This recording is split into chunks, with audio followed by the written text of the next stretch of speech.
Welcome, friends and floorheads, to the ultimate episode of Blade Runner 2040.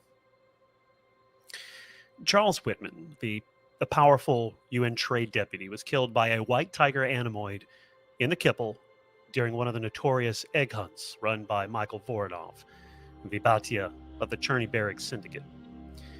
Whitman was about to execute RZE 157A1Z, one of Voronov's prize replicant fighters, when he was ambushed and killed, per the coroner's report. The vacant seat triggered a race among Voronov and other actors seeking to install their own candidates. It allowed the Tiger to escape and rampage across the city, and Reyes to begin a campaign of revenge. These events were the culmination of decades of corruption and malfeasance at every level of the poly-corporate complex. In 2019, Tyrell Corp engineers were developing competing technologies to overcome the limitations of the Nexus 6 replicant model that necessitated its 4-year lifespan. Eldon Tyrell gave an early Nexus 7 prototype to his friend, Alexander Selwyn, president and CEO of Canaan Energy Corporation. This prototype employed timplanting, which allowed the prototype to be a simulacrum of Selwyn's late wife. Selwyn had it reverse engineered, which became the foundation for Canaan's counterfeit Nexus program. Soon after, Eldon was assassinated by a rogue Nexus 6 named Roy Batty, and Lilith Tyrell took over the company. She rushed the Nexus 8 line into production before the competing core memory technology was ready. In 2023, as a result of the blackout perpetrated by the Replicant Underground, replicant prohibition forced Canaan's project further into the shadows while Tyrell went out of business. Wallace Corp bought up Tyrell's patents in 2028 and engaged Canaan in a race to perfect their new replicants while still operating under prohibition. Canaan's goal was the acquisition of the Shenyang colony in proximity to the Tannhauser Gate for economic supremacy. Neander Wallace's stated mission is the further colonization of space. In 2029, the Jotun rebellion destroyed part of the newly constructed Sepulveda seawall and LAPD headquarters. Jotun was himself a Nexus 6 who managed to live beyond his 4-year lifespan. The task force, Shriver, Shu, Kai, and Guillermo Diaz, believes that either the Blade Runner, Ana Ashina, or Freysa Sadapur, the current leader of the Replicant Underground, was responsible for retiring Jotun. Canaan Energy obtained a sample of his DNA and, under the leadership of Randall Haverford and lead bioengineer Dr. Lenora Ackerman, combined the Nexus 7 prototype with the Jotun DNA to design a super soldier. RZE 157A1Z was the culmination of that project, and in 2036 was given a command of his own paramilitary unit specializing in destabilization warfare to support the Shenyang mission. When the insurgency turned into a debacle, Canaan cut their losses and left his unit stranded on Ramanuja Station, where the unit's survivors were taken into custody and sold to Cherny-Barrick Syndicate. There is some speculation that Canaan's insurgency force encountered late model replicants, probably Wallace N9 prototypes, and that the failure forced Canaan to abandon their aspirations. Uncontested, Wallace maneuvered the UN Trade Commission, where Whitman held a seat, into a partial repeal of prohibition, which gave Wallace Corp a monopoly on the Nexus 9 production, with the requirement it fund the Replicant Detection Unit, the Blade Runners, which has the responsibility of retiring all non-Nexus 9 replicants. The systemic corruption underscores the rise of the Replicant Underground and the sympathizer movement. Starting in 2019, a number of Wallace Corp bioengineers started an underground movement to rescue replicants. In the aftermath of the blackout, most were apprehended and incarcerated in off-world penal colonies. But the underground's infrastructure was inherited by a new leadership of replicants, such as Freysa, aided, as it turns out, by Ana Ashina, with whom Freysa had a personal relationship. A rival faction of humans, various members of the replicant technology community calling themselves the Rosen Association, would start up in 2032, funding their organization by operating beauty parlors and selling consumer cybernetics beside illegal replicant upgrades. of which the Antileos concern is one such subsidiary. Their agenda is apparently a transhumanist one, where replicants and humans coexist in harmony. And in 2032, they recruited key Kanan personnel working on the super soldier project that engineered RZE and secured the last bit of Jotun's DNA, apparently in a bid to create their own replicant, Jalil Solarin, who could shepherd their transhumanist utopia. Kate Holloway was hired to breach Kanan security. As a stopgap measure to preserve the population of Nexus 8s, Solarin found or developed a black goo compound and used Holloway as a liaison between Rosen and Dr. Trace Penfield of Luminolux. Penfield had developed a custom pharmaceutical called Mood that induces pro-social behavior and is often used as a party drug. Combined with the black goo, it was seen as a way to cure Nexus 8 subjects of their violent instability with the aim of getting them rescheduled under the Replicant Reintroduction Act, thus preserving hundreds of replicants. RZE was one such subject, except being an older replicant model, he reacted differently and incurred a psychotic break. Soon thereafter, as an inducement to Charles Whitman's favorable vote, Voronov put RZE and the White Tiger into an egg hunt, intended as Whitman's trophies. As Whitman was about to shoot RZE, he was ambushed by the White Tiger, who was acting out of self-preservation and perhaps trained by RZE. After escaping, RZE began his campaign of revenge, destroying Kanan HQ and killing Penfield, after discovering the existence of Solarin. RZE devised a plan to locate Solarin by beginning a shadow war involving the sympathizer movement and recruiting a large number of Fresa's replicant underground, inciting them to riot. Fresa, racked by grief over the death of Anna Ashina, was blindsided and failed to keep the underground cohesive. The task force tracked RZE and confronted him with 2 confirmed hits on his person. RZE managed to escape, however, and it is believed that he may attempt to bring down Cherny Berrig, and in fact UN OSOI officers, Office of the Special Operations, have been tasked to a raid on the syndicate's properties. Lieutenant Joshi closes the file folder and pushes it to the middle of the desk. There's a lot between the lines in that, Diaz. Still, it's good work. She grabs 2 velvet-covered clamshell cases and stands up and makes her way over to the task force. Holden died from that coronary, indicating something that an event that happened off screen. He had no way to make it to Coco and didn't make it to medical. And too late, Fresa talked most of the surviving underground to pack it in and go home. Uniforms have most of the anarchists in lockup. Joshi stands from behind Holden's desk, hers now, and approaches the task force. Why don't we bring them in? We are here. She approaches Kai and Shriver. Kai, she passes you one of the clamshells. Human relations medal. Zula's mom speaks highly of you. And the fact that you landed a shot on Reyes didn't hurt. Would have been sharpshooter if your mark had killed him. Would have been valor if it wasn't in the back. Handing one to Shriver. Meritorious service medal for services. Don't get cocky, kid. To Diaz and Shu, you 2 have citations in your records. So what now? You've done a man's job and calling it a day?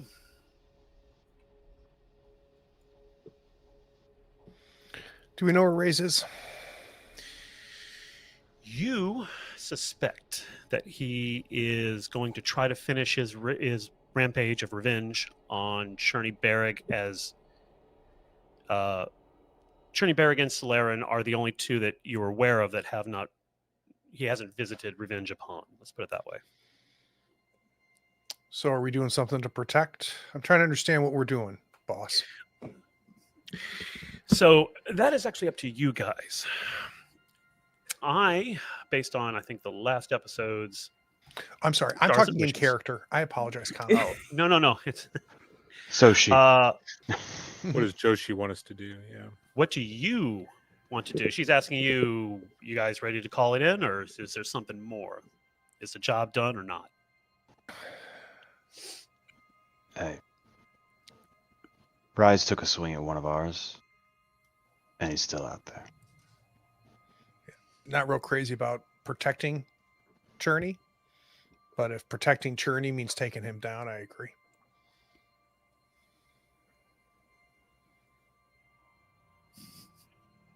How about you, old man? I turn to you, Diaz.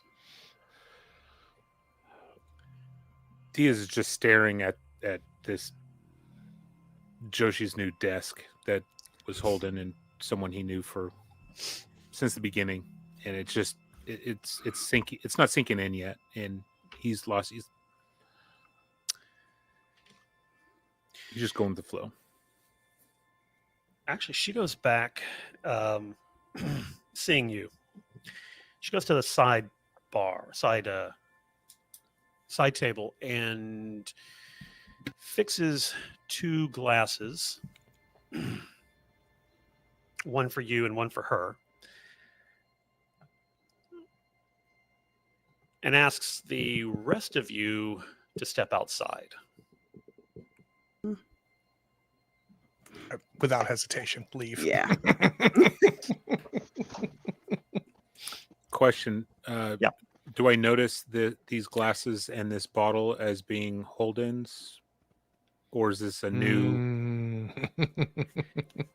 No, I think it's new. Okay. I think she's not a I think she's a bourbon gal. The others leave. She hands you a glass. I get it, Diaz. You never imagined this place without Holden, without the old man. So no, you didn't bother kissing ass to sucking up to me. I get it. She goes back to her desk, picks up a file folder, and hands it to you. I know it was all a game. I'm just some background character that never gets focused on. Well, and she hands you the folder. It is retirement papers. Even down Zula, we're overstaffed. Wallace Corp has brought us specs for some new skin jobs. They're doing alphabets on this one. I think they're up to J or K or M.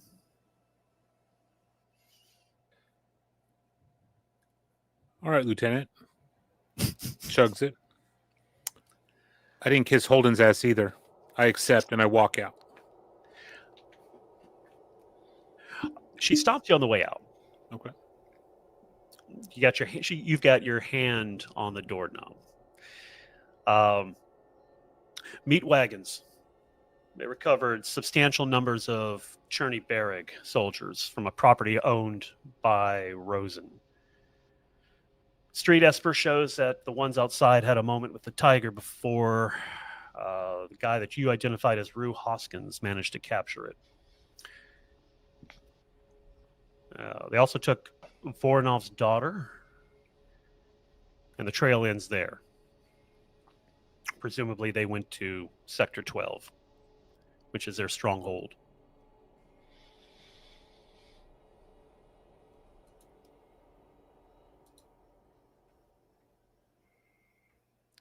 All right. Is this in a file or is this all verbal? She told you this. This is all verbal. Okay. Sorry. Thank you, Lieutenant. I'll convey the details. I expect I can finish this out, this last case.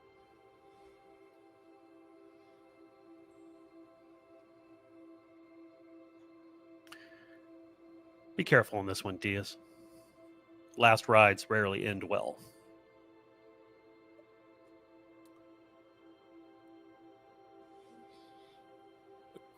I finish opening the door and leave. He rejoins you, the task force, a group of you. So, where would you guys like to go? If your intention is to hit Cherny Barrack or protect Cherny Barrack and hit Rays. So real quick, I would like, as you come out, Diaz, and into the hallway, I'm imagining the three of us are there waiting for you. I'm going to come out and go, no, don't say anything.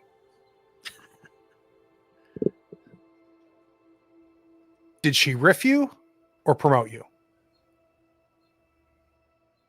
I'd assume a promotion. Uh-oh. Old man, did she fire you or promote you? This is my last case. Pay up. I Damn it. gesture to Shriver. I go down a chinion. Sorry. I look at these young bucks just going, Jesus Christ. I share all the information that was conveyed about all the details. So you're in. Oh, go ahead. Craig. So we're you committed us to taking down Rays. Yes. Are we just going to go protect Cherny Brigg, who seems to also be just a little bit of an actual problem? Well, if you leave the OSOI, the UN, to it, they might take the care of the problem for you. Or I'm we, thinking one at a time. yeah, we find him show up again sometime. We take care of him. He owes us. And I have an idea. let's hear it. We could kill two birds with one stone.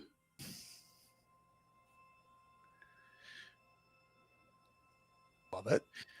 If So- Rays is coming to Cherny and we can get close to Cherny, I see it as a win-win. So maybe we're a little late showing up. Let Rays do what Rays do, and then clean up after.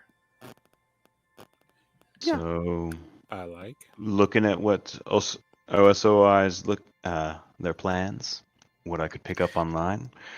They got 3 areas we're paying attention to right now. Warehouse X, the fighting ring, Hotel Madison, and the wreck of the Empress Sarah. Hmm. Now maybe we hang out near these and wait for the noise. Or if we think we might be able to guess where he's going to go. So, you know that, and this is also for the audience. You know that the wreck of the Empress Sarah is where they land from orbit. It's where they shuttle the contraband to Warehouse X, which is not just the fighting ring, but also their sort of distribution hub. Hotel Madison is Voronov's personal residence, the penthouse of it. The OSOI will almost certainly hit. Well, actually, Shriver, armed with this knowledge, you can tell through their radio chatter that they are splitting up, and one is going to Hotel Madison, and one is en route to Warehouse 10X.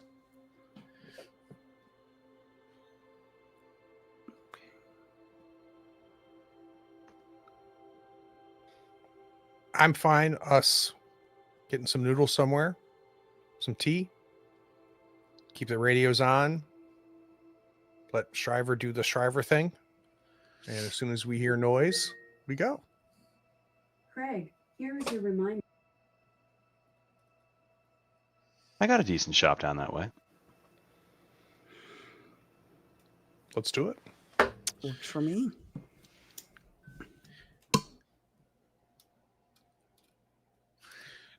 So you can't wait too long because it is a half shift to get out there. I think what I'm picking up on is we are actually going to go ahead and get at least to the sector, Yeah. Right. and then we are camp. And I'm imagining those three sitting at the noodle shop and Shriver hanging out in the spinner. Yeah. Listen to the radio. Gotcha. Basically. Waiting to see where it lights up and where we hear about Rise. And Are if you it guys- takes a little while for us to get there after Shriver figures out where he's heading, we're okay with that because we're kind of okay with Ray's doing some damage before we get there. We're not in a big hurry. We just know what we're going to do when we get there. Does that make sense? So you guys split off, or however you plan to transport over there. In your spinners, the canopies are pounded by heavy rain as you make your way out of downtown to the southwest. Let's go to opening credits. All right.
We are back.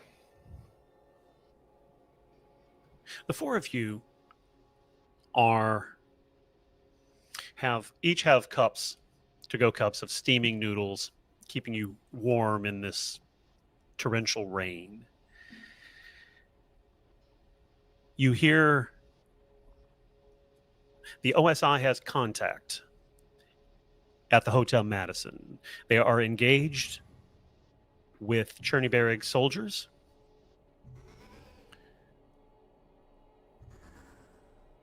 The other team at Warehouse 10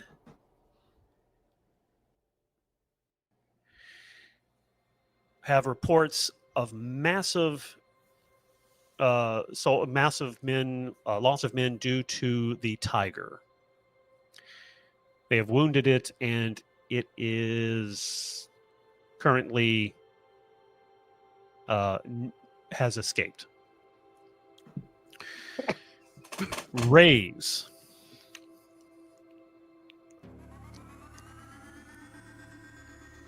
Raise is not yet to be found.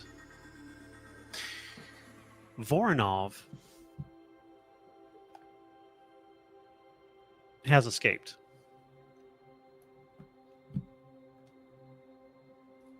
So you have a white tiger at Warehouse 10. No sign of Rays. Jaleel Solarin is also at Warehouse 10. Voronov has escaped, and massive loss of life both in Chernyberg and UN.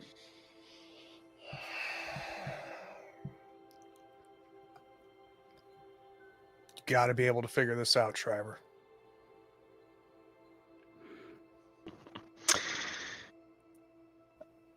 Look, As all of this is happening, I Mhm. am reading The Great Gatsby. I have no sense of urgency.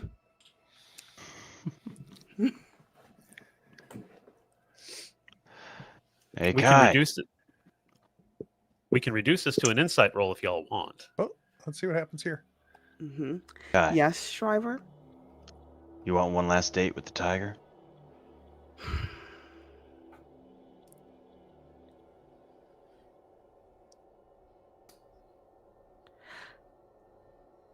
asked me an hour ago, I would have said absolutely.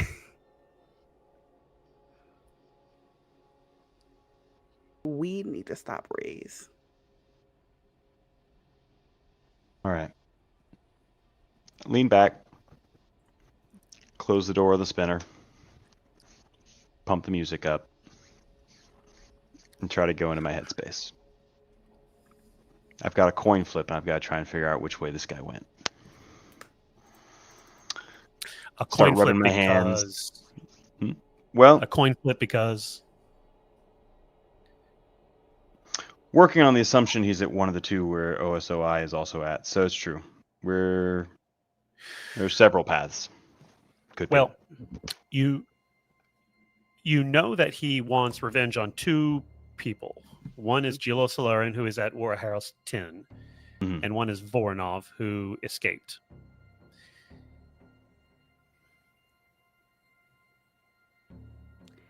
Do you want to do an insight roll, or do you want me to just give it to you? I mean, you just told me we know where one guy is, and I feel inclined. Okay. Well, would failure be interesting, Connell? It would narrow your choices. Failure would?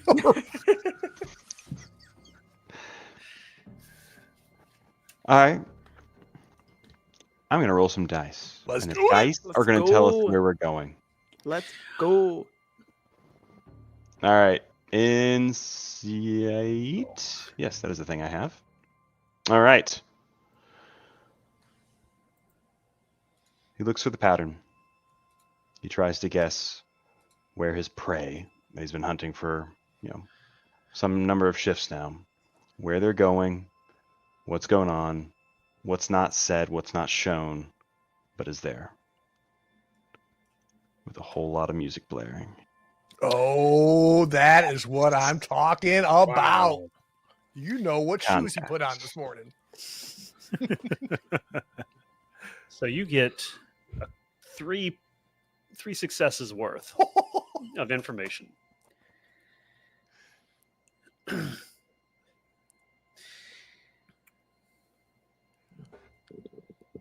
Voronov has almost certainly made his way to the wreck of the Empress Sarah. It's really his only escape at this point.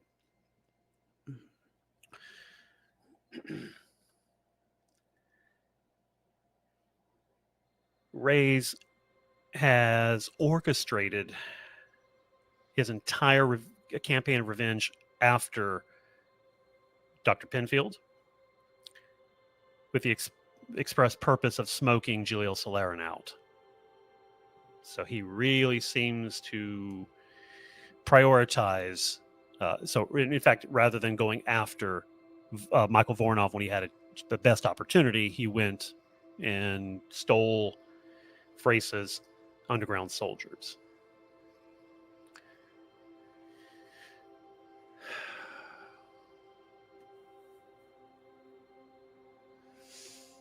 So the third bit of insight, I think, Rue Hoskins is almost certainly at Warehouse 10.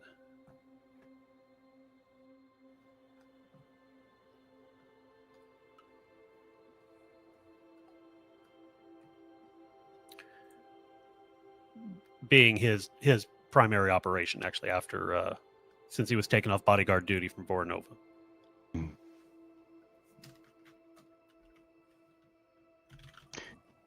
Did my brain skip a beat? Did I not know where Rise is? He prioritizes Solarin, so he's probably going to go with Solarin is, and Solarin is at Warehouse 10. My brain did skip a beat. Okay. I don't mention the Rue part. That clicks my brain. I don't mention it yet. Okay. I don't want old Shaky to lose his nerves again. But yeah, basically, I don't even open the door to tell them. I just do it through the comms and as my spinner's lifting off, and I tell them where we're headed. I hop on my bike. Surprisingly, I hop in the back with you. Oh, which has Oh. never happened before. Finally. I'm also a little bit of a terrible driver. Hold on tight. And I take off. Last one there's Diaz- retiring. Diaz is thankful he's not on the back of his bike, so he jumps into his spinner and hightails it. we wipe to visual wipe. Sorry, to warehouse 10. There is only occasional gunfire from inside. Now, if I remember correctly, each of you has undershirt armor. Is that correct? Hmm. Is everybody? What is everybody armed with? Let me ask you this. I So may have- not have returned that endoscope rifle. There you go. I definitely have my my blaster. Hmm. I have police baton, blaster, and then the undershirt. I have the Ender assault rifle as well in a 357 subcompact.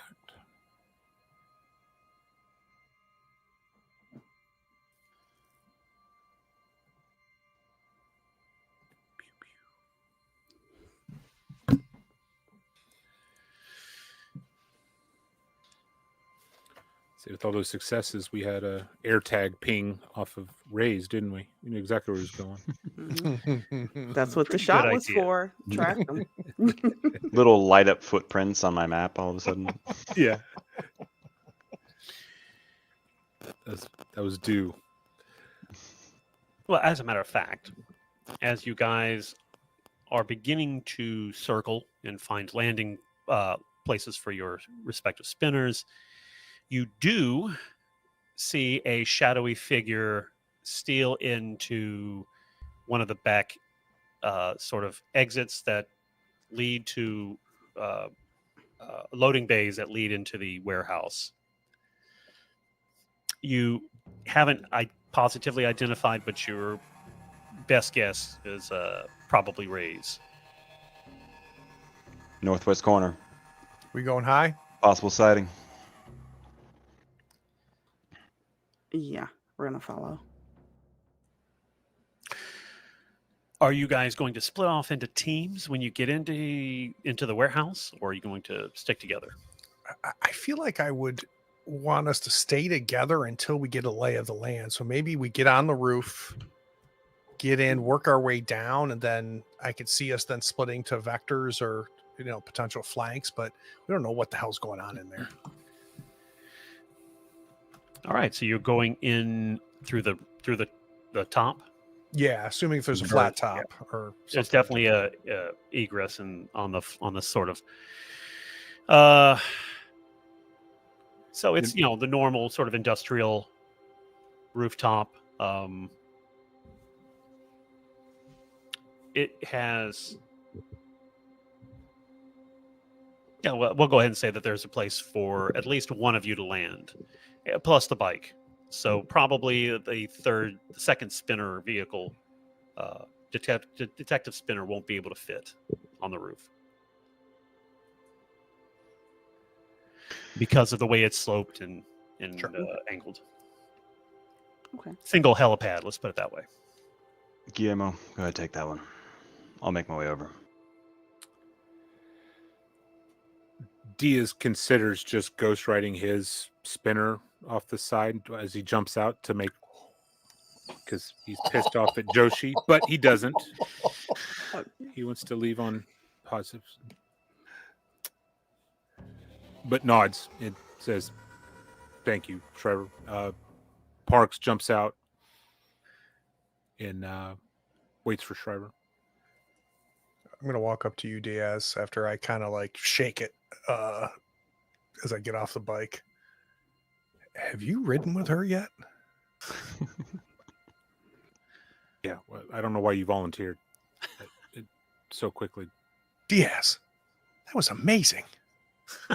I've never seen anything like that before. I feel like the worst is over for me. Yeah, we're about to go up against Rays, so get your shit together. Sorry. about to get more wild.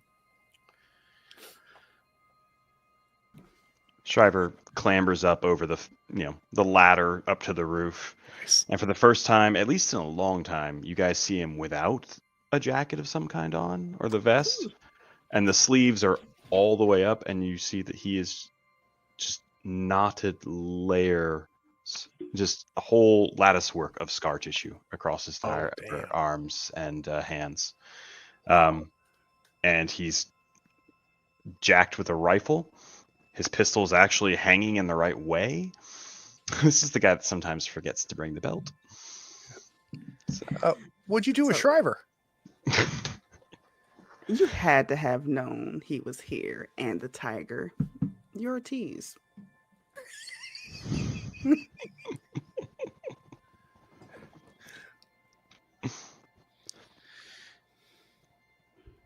Let's try to get out of here all alive. That seems like a good plan. And are we all in agreement? We're gonna let the conflict ensue, and we clean up the pieces, or are we stopping? I'd word it a little bit different, Diaz. I think we're going to get the lay of the land, make sure we're confident where everybody is and was, and just wait for the right moment, I think is what you should put in the report. Oh, I'm not Yes, filling and- out this report. I will fill out this report this time. It's a going away present. Sometime before everything turned to shit, this world had something called persistence hunters. Let's persist. Who is taking lead? You have there's a door, very minor security lock. You can probably very easily just force it open. Okay. It's it's sort of a doorway inside of or inside the doorway is obviously a staircase going down, because it's just this it's sort of how best to describe it, a closet that's just sticking up out of the roof. So by opening the door, you can go down the stairs. I look at Diaz to see if he wants to take the lead on this one. Diaz is already heading in that direction and doing Okay. hand signals and eye things. So I'll assume that you have tack lights on your guns, on the ender rifles. Your blasters will not. You force open the door, and you see that the staircase descends into what appears to be an announcer's box. Media room, if you will. Mm-hmm. With cameras? Real quick, You have not entered the room yet. I was going to say real quick. Yeah. Shriver, can you set your comms to pick up anything in the area to see if maybe we can get some chatter from Cherney or these replicants? I can make an effort. They're not going to want comms that are easily picked up by their opponents. That's why we have you. If I Hmm. could do it, I'd do it myself. So make a tech roll, just simple tech roll. Diaz is grumpy.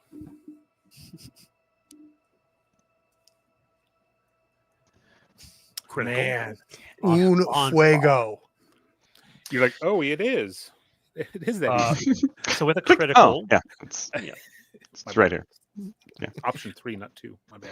so with a critical, you can find the channel that UNOSOI is easy, right? You're kind of familiar with theirs. Cherney Barrick doesn't immediately come up. You're kind of guessing that they don't have an organized comm system. I want to check out this media announcer's booth, see if there's any cameras or a better view from there. I assume it's going to be one or the other. Yep. So I'm just going to kind of wander over there as Shriver's being Shriver. Well, actually, I imagine that all four of you are just going down this staircase. You enter into a cupola, which is sort of above the warehouse, which has been sectioned off for different purposes. There is a sort of a 3-panel, if you can imagine, looking out of a gym cut, a diamond, Mhm. affording you a view of all of the operations. In the center is a fighting cage. There is, in fact, some media controls for cameras.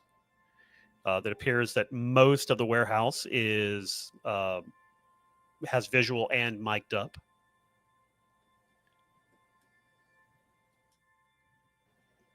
Start looking. Otherwise, I was going to say, otherwise, it's largely in shadows. You could turn on the light, but that might show that you're here. Yeah.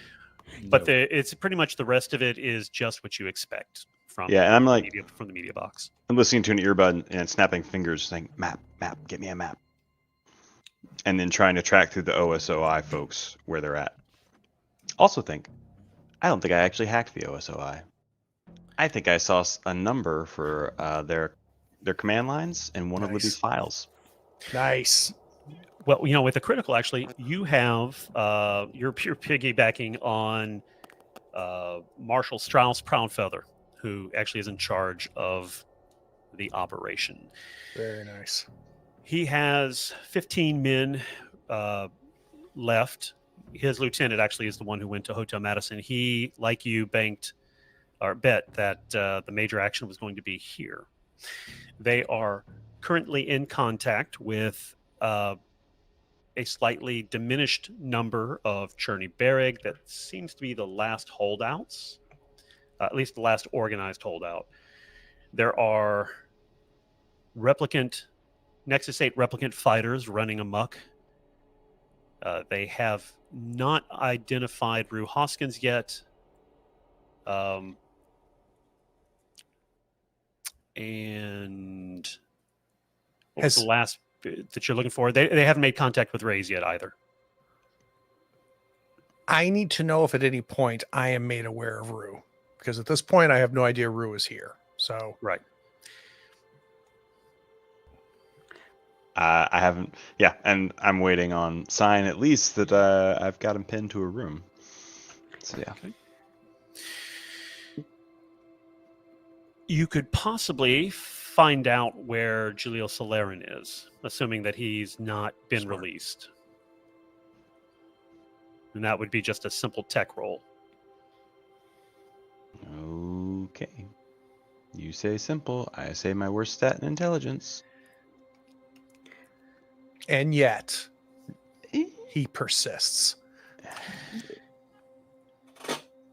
Solarin is actually held beneath the cage in the pens, which is the most, you assume, where the fighters who are awaiting entrance are kept. You pull him up actually on the camera, and he has maintained his dignity. He's very beautiful, dark-skinned man. He is remaining composed. Not what you would consider resigned.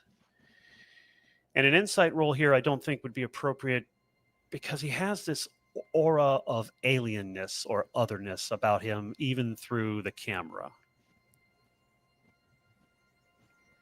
There's just something off. I tilt the screen towards Shu and Kai and go work on something else. He looks way too comfortable.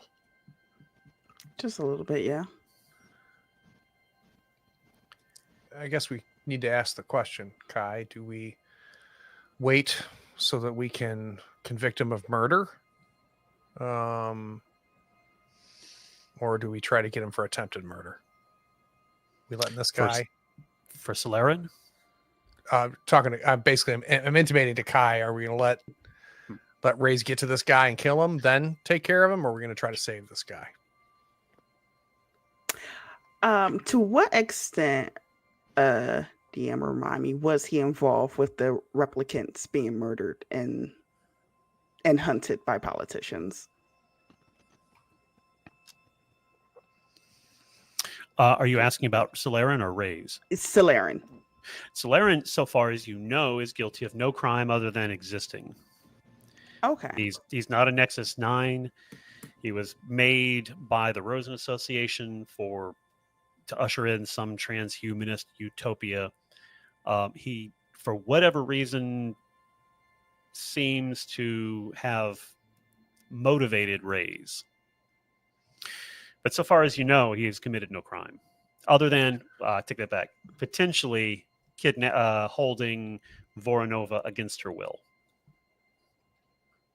That was a subplot that you guys didn't go down, but When we say inspiring rays, what does that mean?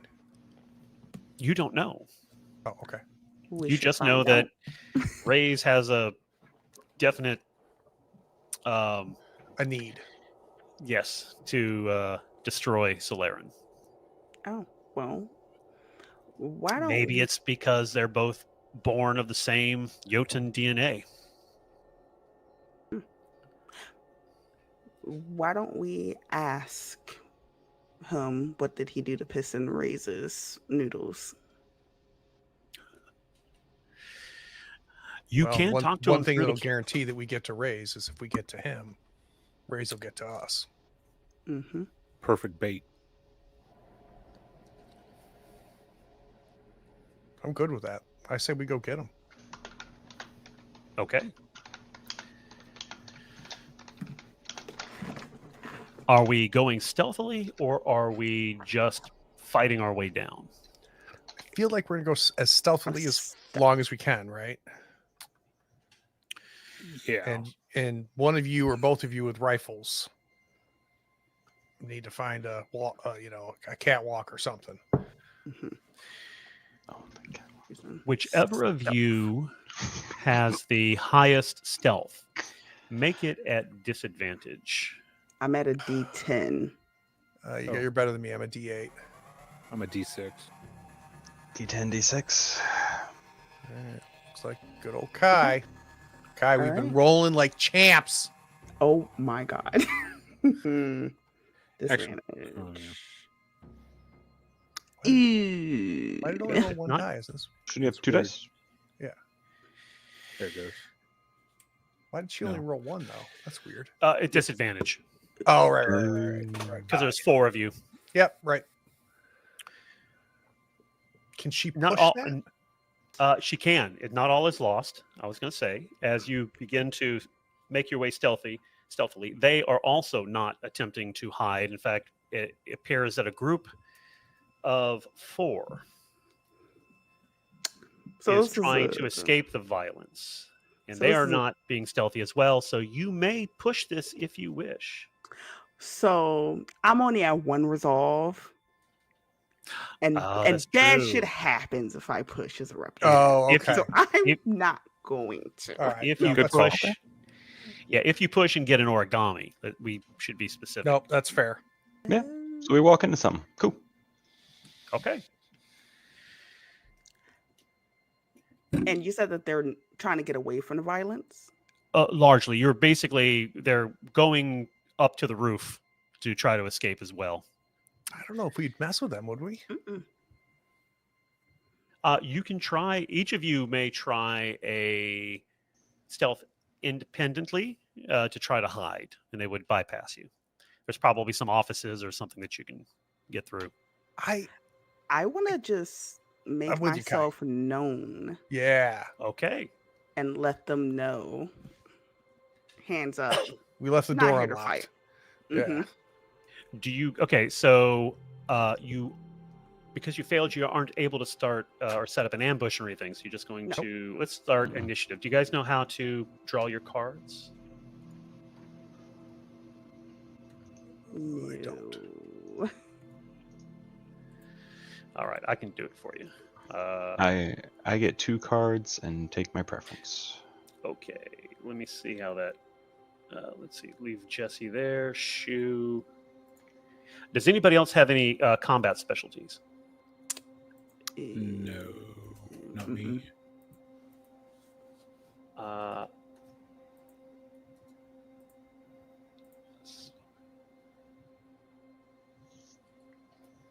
let me see here. Where'd Jesse go? So that's a 3. Oh, I guess you're probably going to want the best result, right? So Jesse goes first. All right, and you said the door's past us? So basically, you need to get through them to get to Gelio Solarin. And, Either the lift or stairs are going to be beyond them. Let's just set up that way. okay, and we got the sense that they're just trying to get out, right? Yeah, but contact is inevitable unless, you could always try to parlay. That's It is Jesse's action. Let's start Yeah, off that okay. way. All right, here's my parlay. I've got the assault rifle in one hand. I quick draw my handgun, point it at the ceiling, pull the trigger once. And then I point at one of the other doors. And I tell them to go. So there are equal number. This is how manipulation works in Blade Runner. There are an equal number of combatants on both sides. However, they are in worse shape. You are better armed. And I think you can make your manipulation at advantage.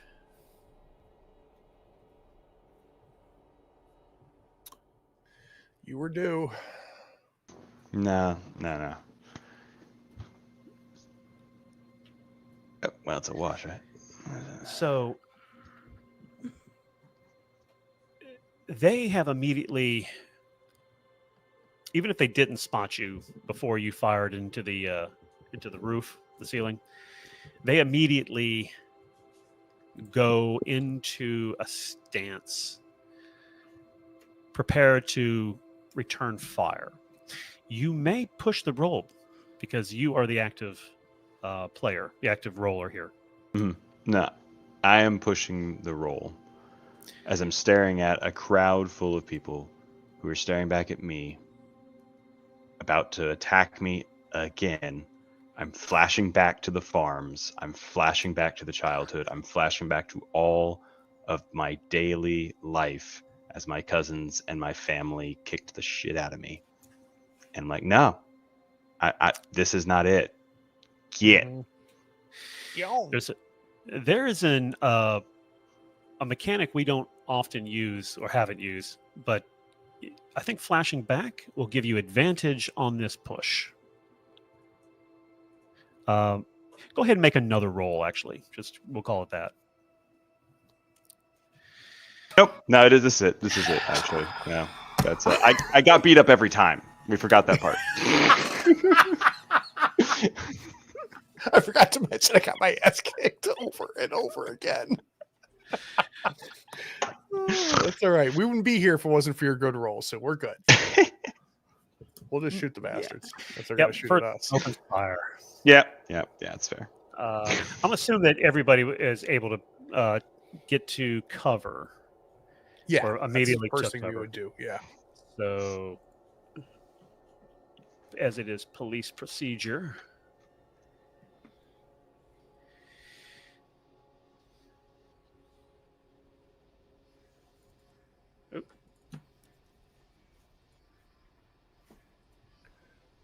Shoot and a miss. All right. Yep. So the first one nervously, his shot from his ender rifle just goes into the floor before he can even bring it up level.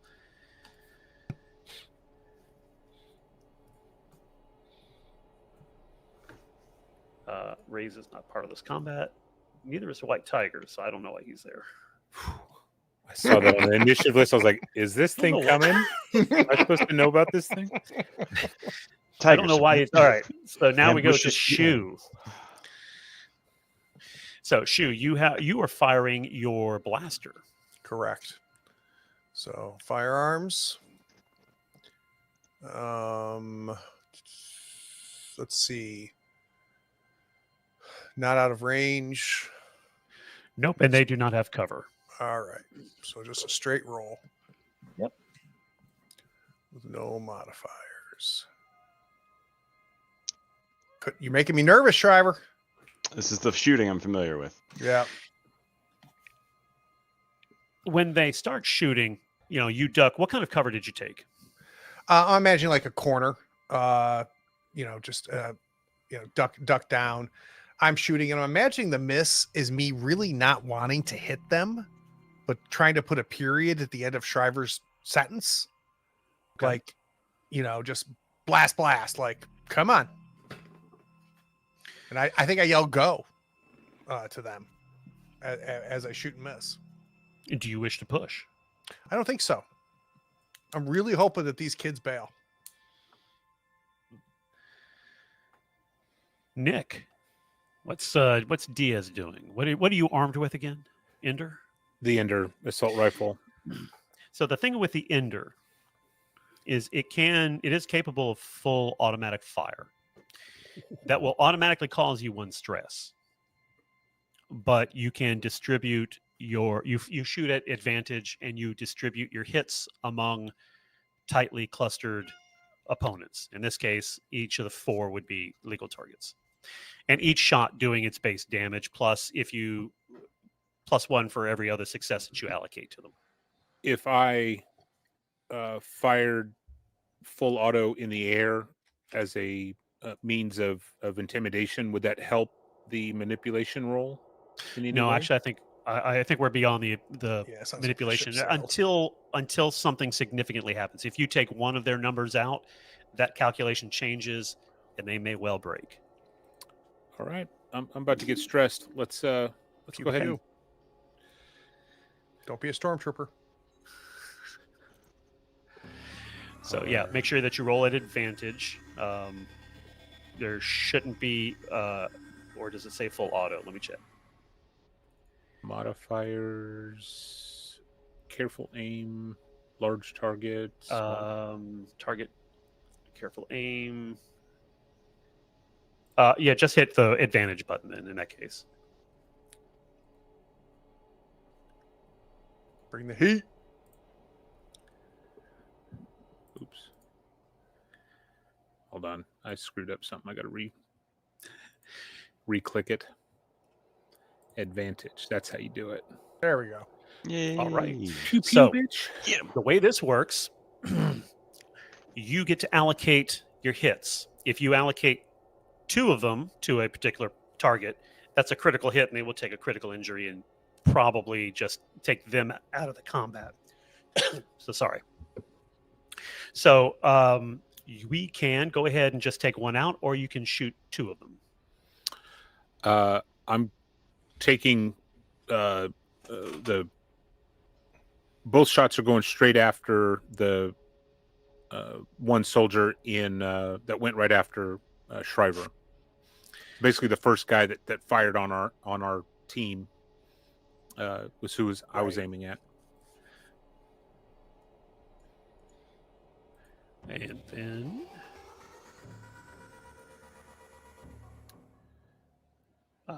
let's see. Then does he hit that 1d10 for the crit button? Yeah, I'm actually trying to locate for some reason, the NPCs aren't actually listed in this dropdown. So we will just do a Oh, do I have to do the one street 10? thug and Crit?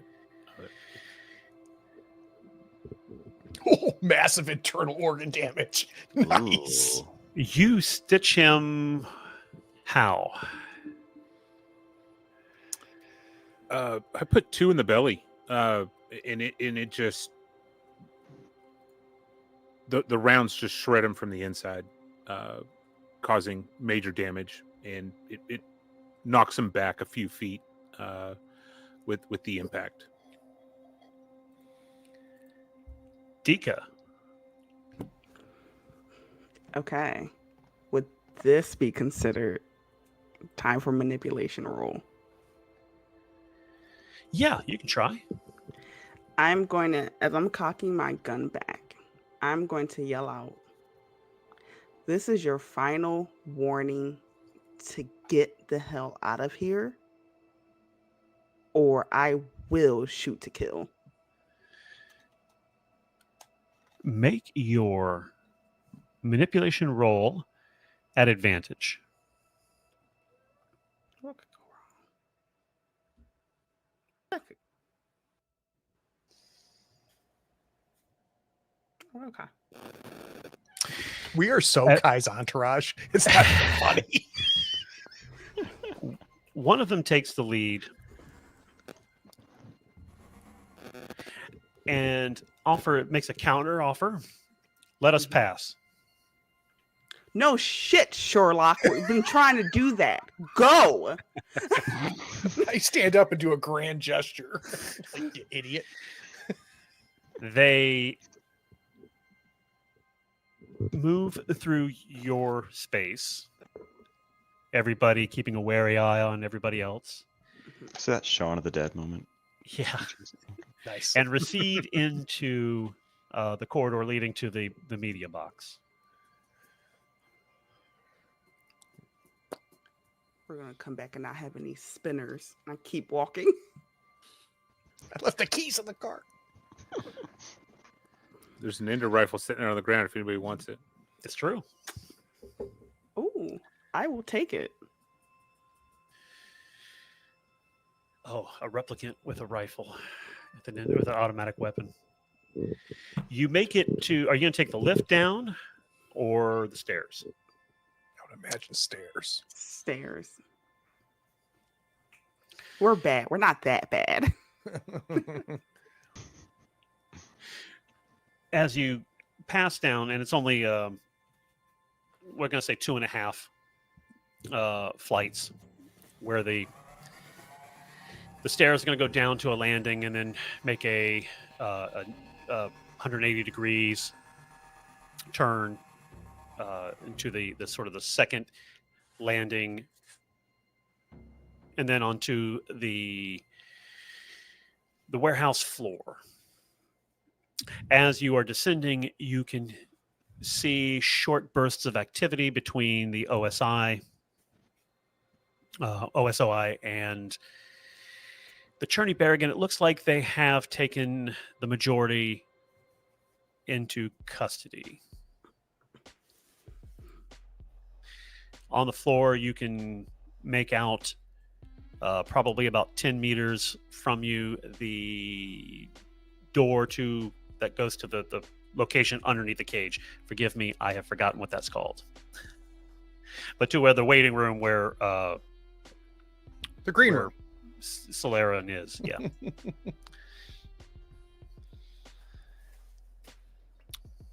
I'll go retrieve him if the three of you will cover me. Of course. Interesting.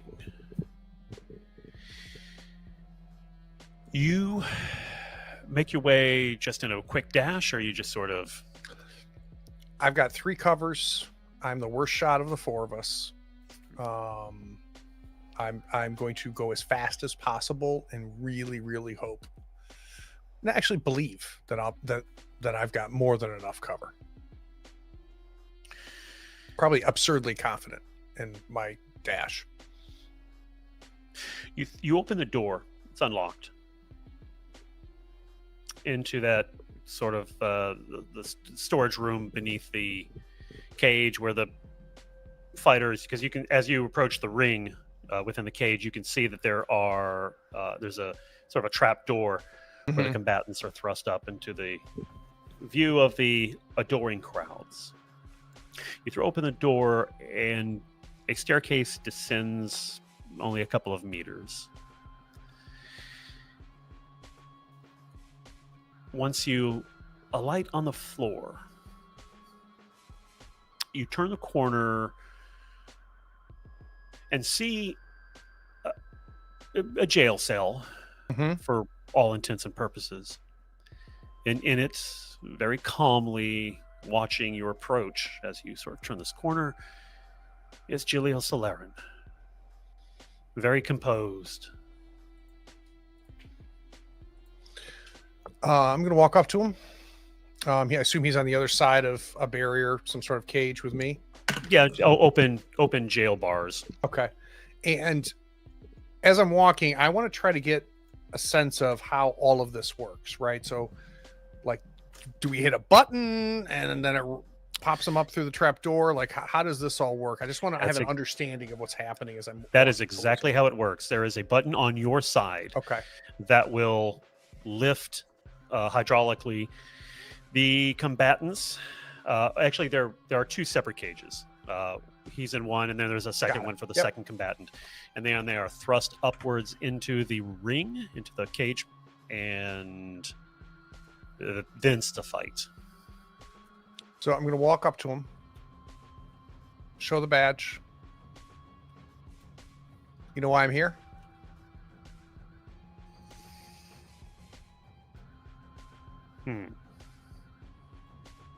He speaks in a deeply sonorous voice, reminiscent of Ray's. Yeah, you were present. You were able to hear him in his conversation, his exchange with Kai and the Met.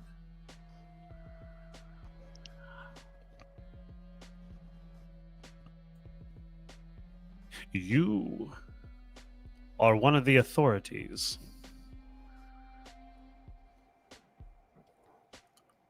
Why does RZE want you and want you dead?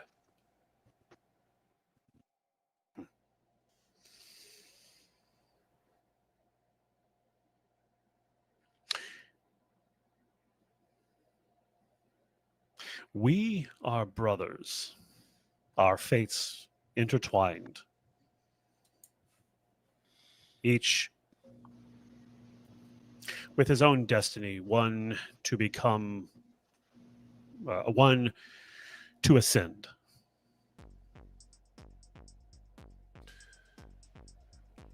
We're going to get you out of here. I'm not sure whether I want him to kill you or not. I'm going to need you to do me a favor first. And I hit the button. Thrusting him into the ring? Thrusting him into the ring. To the three who are waiting outside, you were unprepared for the clang. At first, it sounds like a gunshot. And then the gentleman, or the replicant, Julius Laren, appears. And he scans what would be, or what he seems to imagine, is a crowded amphitheater. And he looks... who has the best insight among Shriver, Kai? D10. Yeah, D8, D10. I'd like Kai to make this, actually. Being a fellow replicant. Good call. Okay.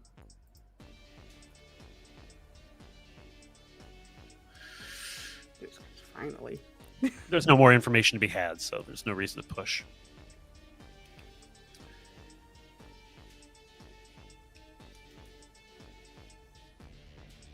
The moment of disappointment crosses his face, but not before he raises his hand, his face to the stands, outstretches his arms, his hands, prepared to bask in the adoration that is not waiting for him. And he looks a little crestfallen.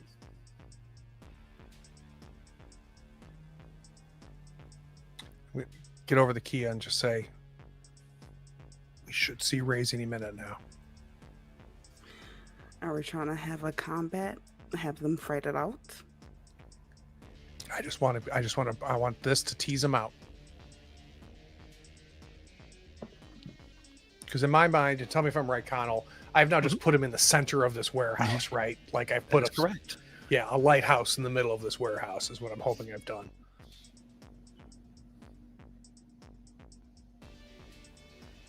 And I'm going to work my way back as soon as I know I've accomplished what I went down there to do. Who has the highest observation? No. You have 2d10. I'm an 8-8. It's me, y'all. All right. Well, go ahead and make your observation check. Oh, damn. Ooh. Well, you know what? With with that level of critical, Shriver is on fire. You also asked about observations. Like, one thing I got. One thing I know I got. you see when this happens, The Matrix. Strauss Proudfeather Spoons.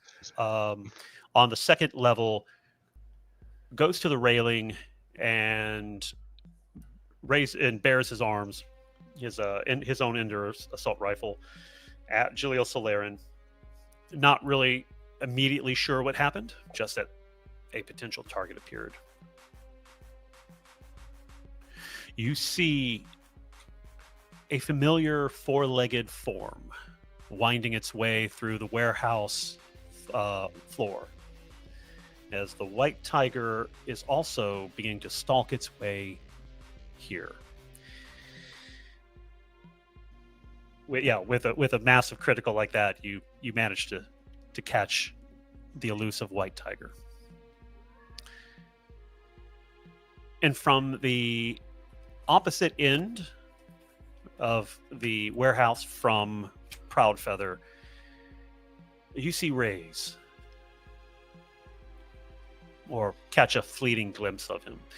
You pretty sure that he is armed with an Ender assault rifle as well, or the equivalent of an Ender. Okay. I hop on the Kia, and I loop in Proudfeather on the channel that I've already figured out. And I let him say, Proudfeather, do not shoot. And I give him the location of the tiger and the location of Rise, and I say, this is bait, let him in. I will need you to make the very first thing he does is say, how did you get this channel? The Click. second is let me see here.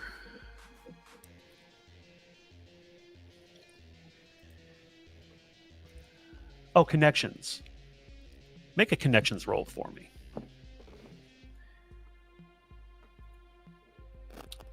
Is this something? Oh, never mind. Boop. Never mind. I didn't say Did anything. not even need it. I met this guy once. Yeah. And he, to his credit, he recovers. Your connections roll was basically so that he understood what was going on. So his first reaction is, how did you get this channel? Who's... And then you informed him of Rays, is that correct? Yeah. And the tiger, right? Ray's tiger, yeah. I gave him the interesting targets. But told him to let it happen. Did I hear that right? Yeah, I told him they're coming to they are coming to the kill box.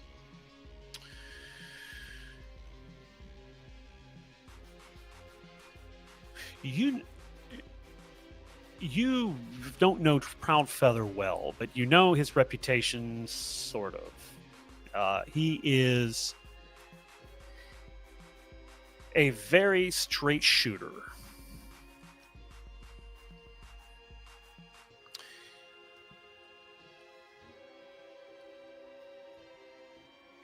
He tells you to get off this channel, and you hear him begin to issue orders to his men.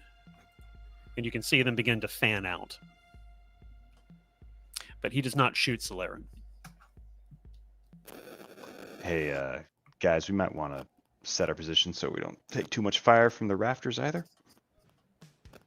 Oh, actually, it's important. Did you tell him who else was here? How many friendlies? I did not. Okay. Do I think he Now, pinned guys. my position? Probably. Okay. Yeah, you are taking cover, basically. Well, I think I probably would have needed a little bit of elevation to make the spot. Yeah, So I wouldn't be right. surprised if I'm actually, one level up, having climbed a ladder or something like that. So he may have just pegged me for that. Yeah, I think he probably, if you didn't give your position away, he probably had a pretty good idea of where you were. Yeah. So then, over the Kia, I'll recommend that they take some better Yeah. cover, and I go to a slightly different position. I've got a rifle, not an assault rifle anyway, so I like the long, slow shots. So Kai, you have Mhm. indicated that you would like to see this tiger again. What's going through Kai's mind since your opportunity is rapidly approaching? Mm-hmm. It is your job to destroy it. Oh, we know. I gotta destroy it. We can't have anything nice at work. She's not sure because everything is happening rapidly, but she's curious if somehow the mythical white beast will run away again and escape a room full of armed people. You get the sense that it is not likely. Mhm.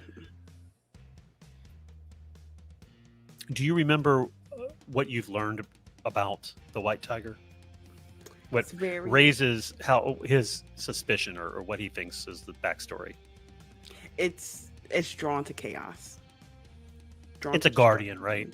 Yeah. His best guess was that it was created as a guardian of some natural preserve on Mars or some other colony. So, where there is chaos, it wants to reduce that chaos and preserve the balance of its natural preserve. It's just trying to help. It's just doing what it was made to do, Yep. which is really what you're trying to do, I guess. We're both made to do the kind of same thing. You do know that Proudfeather will probably shoot it. Mhm.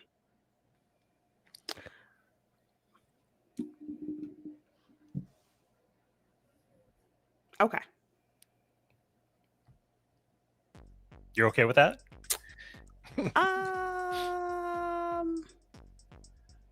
No. So I'm gonna try to blow out the light. Ooh.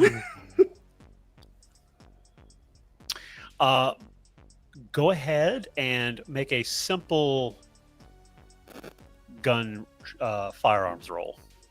I do also want to reposition myself. Sure. Okay. 'Cause I assume that you're shooting out the light. Yeah. Yeah. Simple, Ugh. and you don't take the stress because you don't push it. So, guys, your replicant on your side just shut out the light. What the hell? Over the Kia. Misfire. And I think this is a good time for a break. All right, we'll be back in 10.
right, Connell.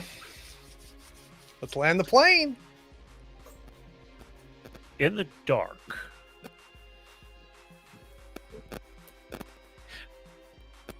confused voices rise.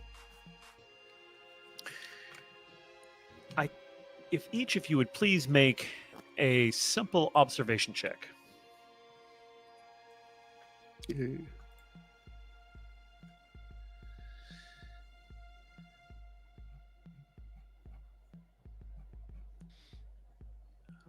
Freaking Shriver, man. Dang. Kai, as you shoot out the light,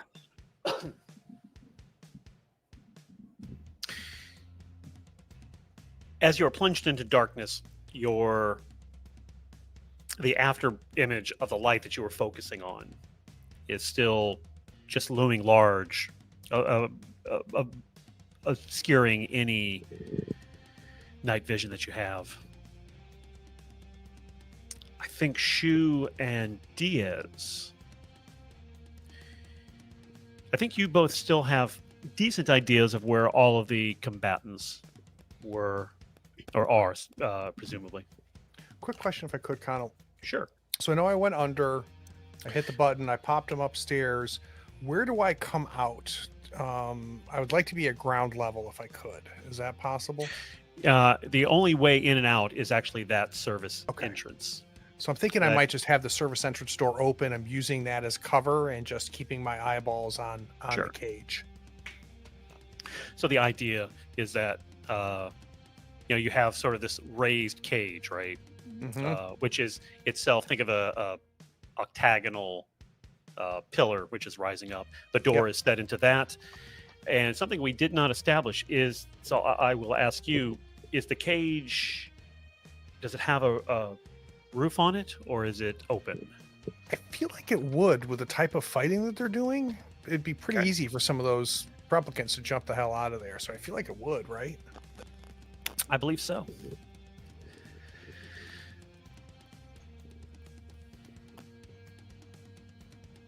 But Shriver, the dark doesn't affect you much at all. You'd still be, say, a disadvantage at firing at anything over than close range. Why does the dark not affect you as much? So I've been moving away a little bit from the rest of the party, but also upwards.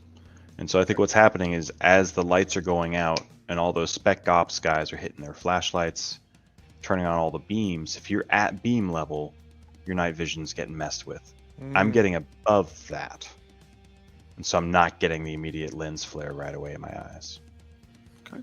Now, if I could spend one of my 2 successes here to try and offer some guidance to a buddy, Nice. I'd like to do that. Sure. Basically call it out.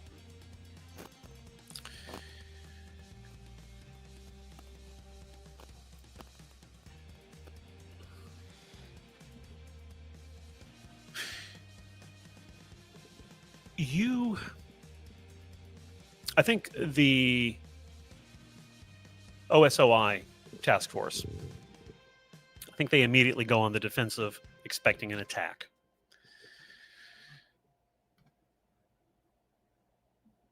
I think Ray's... actually, let me try here. Let's let the dice decide on this one.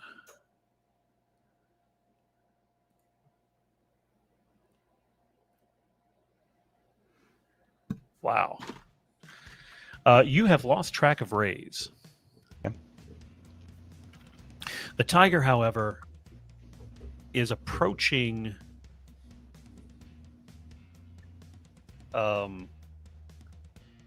Craig, what's your Shu?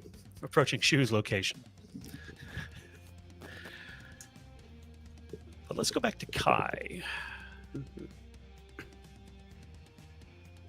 And then I need to get back to Diaz. But Kai, what were you hoping to accomplish, and what's your next move? In this case, in the dark, the tiger is going to feel more comfortable to come out faster.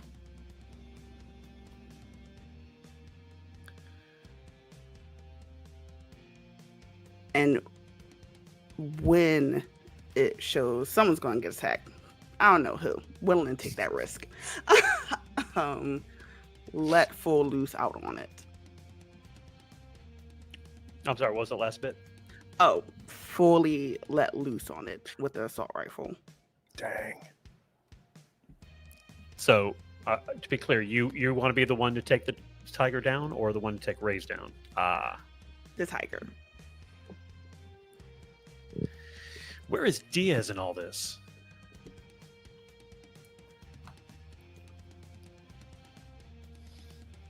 I can't hear you, boss.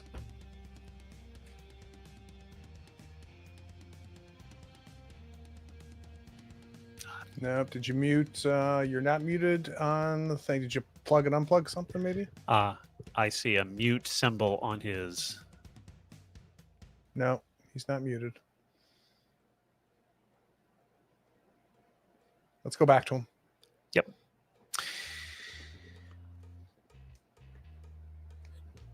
So, Shriver. In all of this, you see Rue Hoskins, who you have not informed Shu would be here.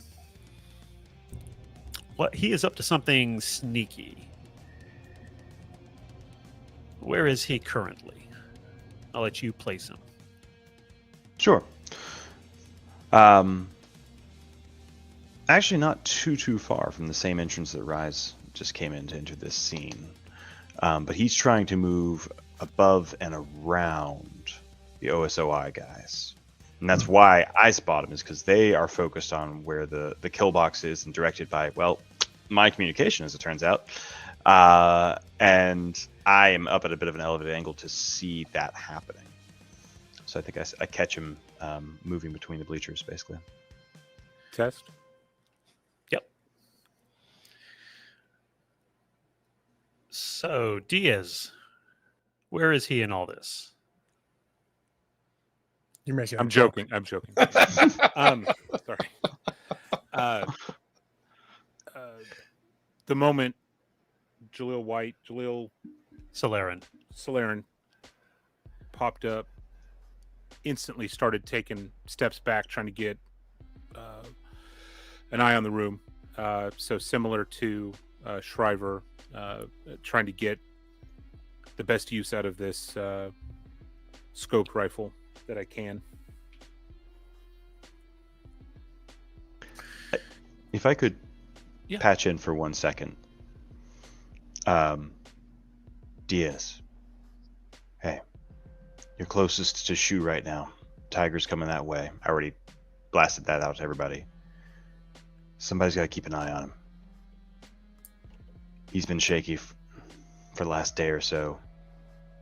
He's not worth it. He's just walking around bait right now. I know that you've lost your interest for parts of this game, but he needs old you now. Totally fair. Yeah, acknowledged. Thank you, Shriver. Noted, and I'll keep an eye on him. And so, as I'm kind of going towards Shu. And I'll try to keep an eye. At this point, I'm going to start hunting Shu's target.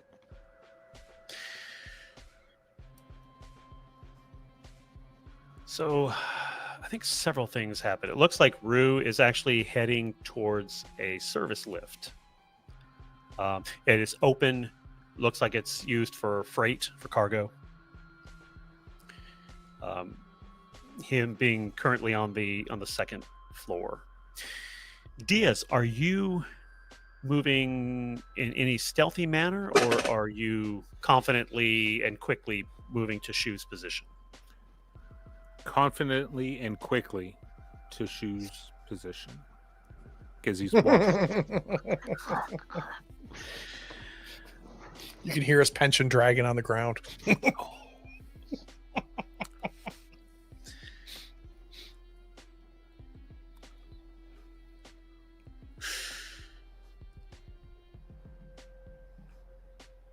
The white tiger makes his move, and he is heading for Diaz. Kai, do you want to take your shot? He is at it is at we'll just put him in close range, but it will still be a medium range, so to be at disadvantage. I want to. Can I first position myself in Sure. front of Diaz? Not in front of Diaz, I don't think. Diaz Okay. was on his own trajectory. Got you. Then yeah, I'm gonna let loose on the tiger. Yeah, you have no chance of hitting Diaz though, so he's perfectly safe from your fire.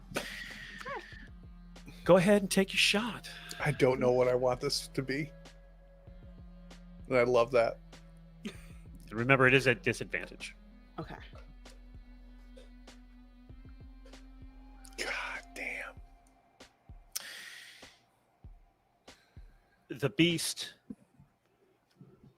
you can hear it, but you can tell that it's in a very bad condition. It's panting while still, lunging. Its raspy breath, almost pathetic. You may. Let me see. Yes, so you're rolling a d10, so it is possible for you to get a critical. And you know that it does have a reinforced chassis, so it gets an armor roll. Be careful. I won't push it. So let's see.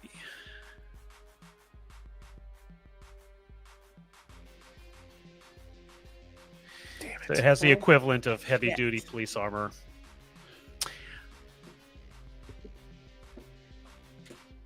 Through the gloom, you can almost make out I don't know if you fancy it's just the shock of betrayal that crosses an animal's face or not. And instead, it's going to come for you. So let's move into initiative. I've already Oh, rolled that's everybody's better. initiative. Shu, you were behind the door. There's enough light that you can make out sort of the action, the broad strokes of the action. Jaleel Solarin, as so far as you know, is still just standing inside the cage. You can't see him, of course, being above you. Yep. Do I see Tiger? Do I what give me a sense of Nope, you've got the broad strokes of the action. You did see Okay. the tiger begin to lunge at Diaz, who is coming to you for some reason. Diaz is running then- to me, Tiger's running towards Diaz. Kai I hear a gunshot. I assume it's Kai, but I don't know that for sure. Hits Yep. the Tiger, but it doesn't seem to put a pause in its step. Nope. Well, it does pause, but then it immediately begins to move on her position. So it's immediately two-handed, blast her out, get down. I yell at Diaz and I fire. So if you take the way that's a peculiarity of the Blade Runner system, if you take this round to aim, you would be at a normal dice pool. I don't think I will. I don't think For that. I think I'm so concerned about this Tiger reaching Diaz that I'm just going to fire. Make your. Being a sharpshooter who is yet to miss, I think we're in good shape. I keep forgetting. So nobody has any combat specialties except for Yeah. Kai. All right, so go ahead and make It's your attack at disadvantage. Kai and Company, that's the name of our. Mhm. Kai and All right, company. so firearms at disadvantage. Come on. Did I just see that? All right, so let's not get too excited yet. Womp womp. Are you kidding me? What? What the fuck? Damn. The dice are putting up a fight. Yeah. So it shot sinks in. Doesn't seem to have much effect. Diaz, you heard Diaz drop. And then pop, pop. I hit the thing in the head, but it's still coming. I think when I drop to one knee to take a stance, and I'm gonna have to fire on this thing too. Sure. Do you want to take this round to aim? In the following round, you would be at a normal. Right now, you're at a disadvantage. When I turn at this thing, how quickly is it progressing? Yeah, exactly. It's, Do I have it's time not to coming. aim? Yeah, it's not coming to you at all. It's heading towards Kai. It'll be able to reach her this round. Wait, I thought it was chasing Diaz. No, when Kai shot it, it Oh, looked of betrayal, and then it lunged and starts moving shit. towards Okay, her. I misunderstood that. That's my fault, though, because I remember you did say that. Yep. Okay. You got time, Diaz. Yeah, I'll go ahead and aim. Yeah, I think that's the best bet. I swear to God, if this tiger touches you, Kai, I'm going to shoot and miss everything. Shriver.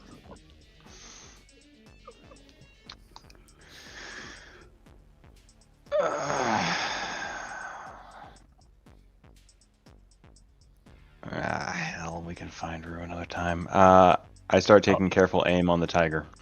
Okay.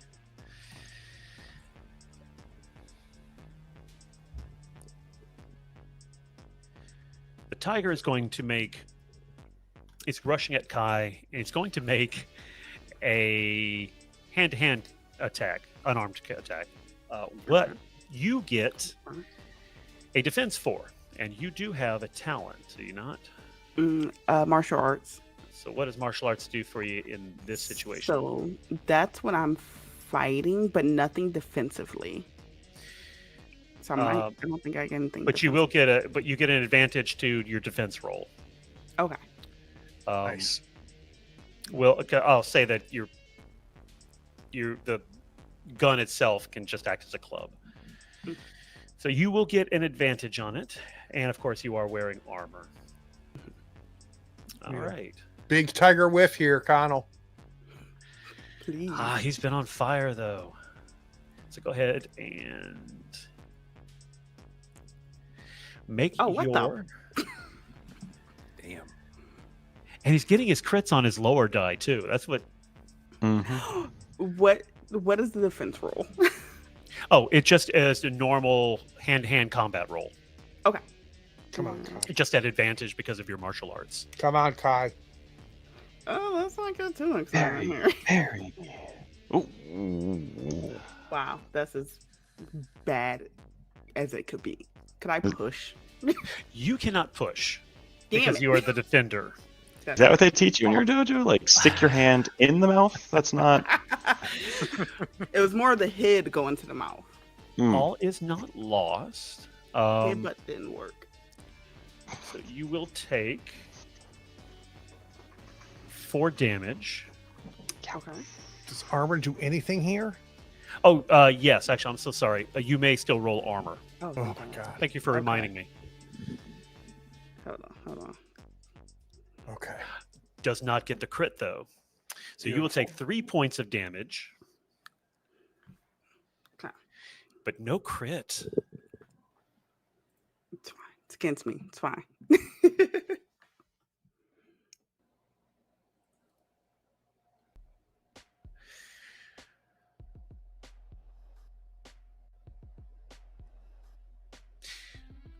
A gunshot rings out.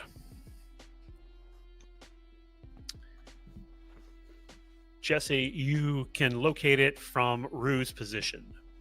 You see the muzzle flare. Okay. Actually, I have a shotgun. Okay. You deduce that Reyes is moving on Rue's position. Dika, Kai has just taken a bit of a flesh wound Yeah. Not. It's not too bad. You are a replicant. You still got 4 health left. You can Well. try to move out of position. If you try to leave the combat, it does get a free attack on you. But No. We're not leaving. We're here. Yeah, I think,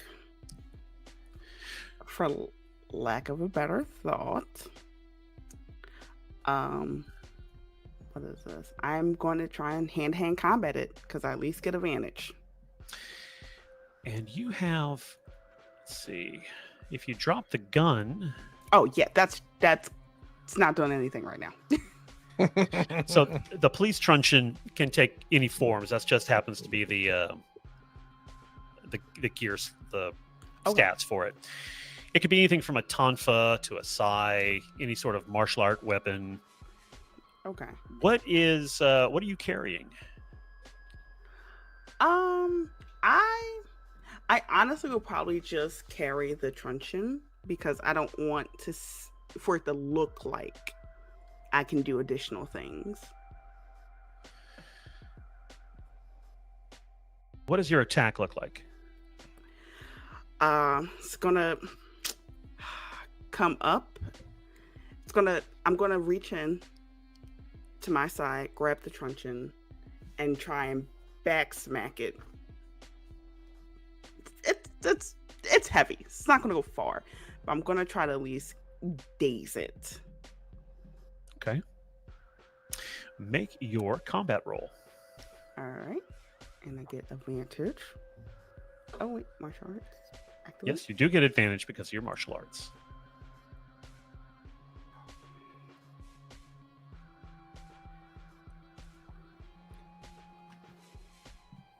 And we need to leave this open. We're gonna get lucky. Damn. Would you shut? What the? Stop it! Connor, do you have the cheat code on? I'm stealing all y'all's crits. Oh my god! And it's not like that. What is so amazing about this is it's not just enough to block the damage, right, or do its job. It is like critically succeeding in all these by massive amounts. I think we go to the top of the round. Shoo. There is now a real danger that you might hit Kai in the dark with a wayward shot. Okay, so I'm not going to shoot, despite my fact of never missing. And I am now I'm running, so I don't know if I'm close enough to move and attack. If not, I'm going to double move. Okay. And I'm just running past Diaz. So you can with a single move, you can make it. You don't have to make your mobility roll. I Okay. think, did you want to shoot it at point blank range? Or Nope, close? I'm jumping on its back. For damage or try to grapple it? I want to give Kai space. So I don't know if I'll damage it in the process, hand to hand, punch it in the neck as I'm getting on its back, but I'm trying to. Well, because grappling is a thing. Yeah, I Try to take it down. You've already thought more about it than Shu did. Shu is running. That's my job. Yeah, and like body slamming, grappling, punching it in the neck. Just I think the I'm gonna only get thing I care about is that Mhm. I am slowing down or preventing this from happening. Make your hand-to-hand combat at normal, Okay, but it is out. it's what? Give it. It is out. Not class, but too many combatants, so it is at a disadvantage. It's at a disadvantage. Yeah, Okay. so it failed. As did I. As the But attacker, you- can I push? You can push. So this is what this looks like, right? You have rushed. In fact, I imagine a little bit of a yell, right? Mhm. Battle cry. And you leap at this tiger who has all of its attention focused on Kai. Let's stop you just as you are about to try to leap at it. So, what do you do to justify this push? What does it look like? I think as I'm getting closer, no thought process, right? Just I am closing the distance, and I'm realizing if I just jump on this thing, I'm just going to become a very, very light backpack. And if I'm lucky, I'll, stay on, but I'm not going to prevent anything. So I'm going to kind of like Superman punch, just jump up in the air as the push and kind of change tactics at the last second and just try to come down and just punch it in it, like its face or its ear or in the head area. Trying to get a little bit more momentum, put a little bit more weight into it. Yeah, I just realized this because this thing got bigger as I got closer, right? Go ahead and make your push. Come on. Go, bless. Oh my god. That is another. So I think despite it failing, as you get close enough, it manages just to rake you a little bit. Yeah. I think maybe the yell alerted. Yep.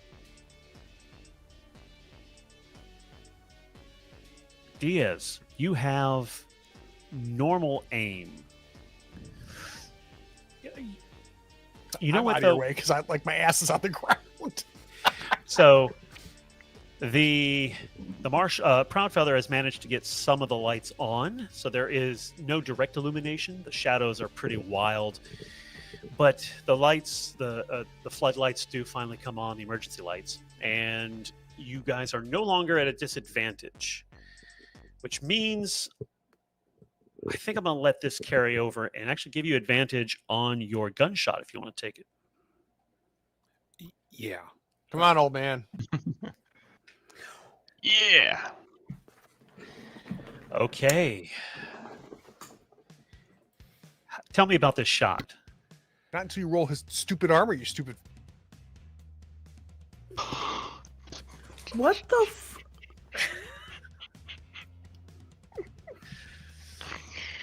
Cheat code. Wow. I wish I could roll like this. Connell? You having fun? Well, it's not supposed to be this difficult, this challenging of a. Oh, Does the crit do anything at this point? No, because he blocked all the damage, unfortunately. But what does a shot look like? Textbook. It was Fly comes out of your textbook. gun. It says bang. Yeah. I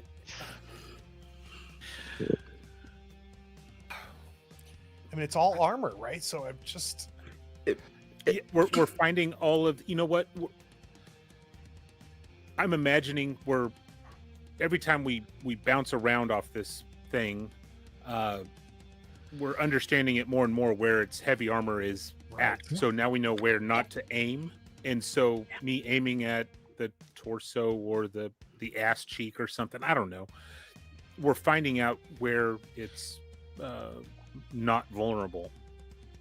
Yeah, and I feel like I'm imagining, I don't know about you guys, but I'm imagining like this thing has gun wounds on it, but it's not hitting anything critical. It's just literally turning these deep shots into just flesh wounds. Shriver, yeah. with the lights on, Yep. you do have a scope, right? That's correct. Lights on, scope. I spent my last action taking careful aim. At the tiger. Yeah. So you may fire this tiger. You were fired, tiger. Fire at the tiger. There is also across the way at long range from you, Rays and Rue Hoskins are having a standoff. Yep. You with a scope takes it down to, I think, medium. Yep. You could fire on either one of them.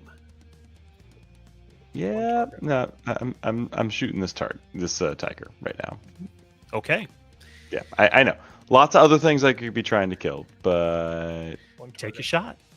Yeah. At advantage. Mm-hmm.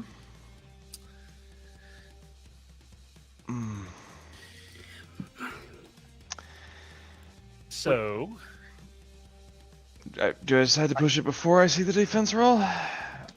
he does not get a defense roll. He only gets an armor roll, and yes, you do have to push before the armor. However, Yeah, I'm pushing. Pushing. So- Firearms. what does the push look like? So you haven't taken the shot just yet, right? I think that one success or across the way, the action across the way has distracted you just a little bit. Right, So right. you're pretty sure that you can get a single shot on it if we let this go. But the push, what does the push look like? So- you get the camera. Yep. Attention's drawn. I see multiple targets. I'm going, and there's a moment the gun flickers back over because I was waiting for a shot on either of these cats right there, and they're over there. And then there's this one cat on the ground that I still want. But what brings me back to it is actually a flashback to like my first week in the division and conversations with Diaz, and I kept waiting for him to say something, waiting for him to talk about how I never look anybody in the eyes. I'm always not entirely seeming focused on the room, and he never said a damn thing. And Shu made fun of me, but in the same way he made fun of everybody. Yeah. And Kai, like, just got it. And Zula, we never exactly got along, but she also gave no shits about who I was. We were just there doing our jobs. And it made it, like, the most comfortable space I'd ever experienced. And so that refocuses my aim. And now I'm going to roll like shit, but let's see what I get. Gah! One hit. Well, let's see what I get with that.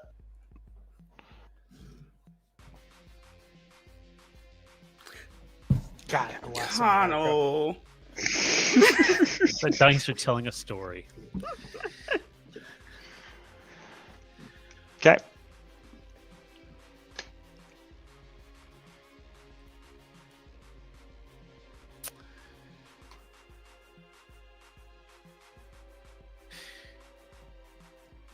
The tiger emits a deafening roar. Would all those currently engaged, I think that's Shu and Kai, if you would both make a stress, level 1 stress roll. So this is an insight roll. Okay. If you fail, it is 1 resolve damage. I'm mostly interested in Kai. She passes. Oh, thank Yeah, God. I will take 1 resolve damage. It is then going to attempt to flee, to retreat. It is way outnumbered.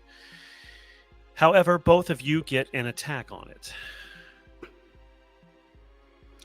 I And feel like whichever- Kai, you can do something. I feel like I've been knocked on my ass. I feel like the gun has been knocked out of my hand. I got spanked pretty good, so I don't think I have an attack.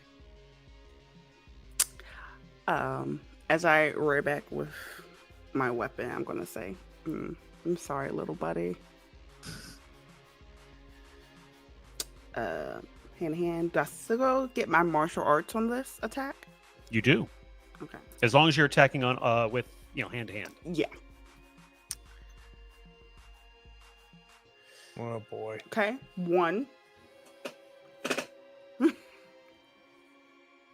Oh, it does not get a defense because it's retreating, but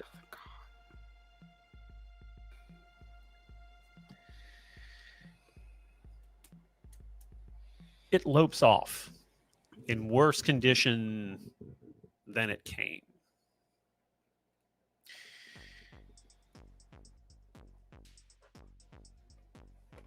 You okay?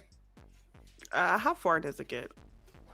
Not far. You can still engage it with firearms in the next round. Okay. I'm good.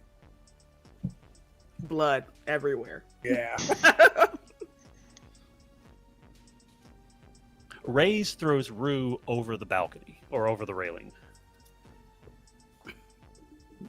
Dika, you may take yes, you may take a shot All right. at normal. As it's retreating, it's gotten, just a few meters away. What are you shooting with? I'm going to shoot with the indoor assault rifle. Okay. I am going to close my eyes for a moment. Mm-hmm.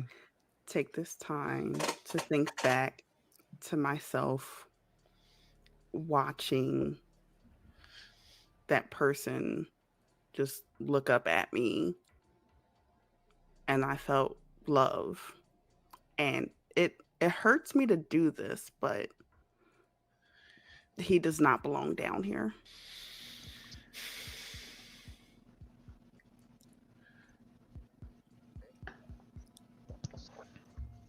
The fear that it's leaving behind, even though it's nature, is more reminiscent of the people in the crowd You know what? surrounding me in my youth. Mhm.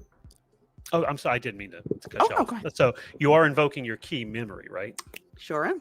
That's going to give you advantage on the roll, but make me an insight roll first. Possibly should have asked for this Okay. Say. earlier.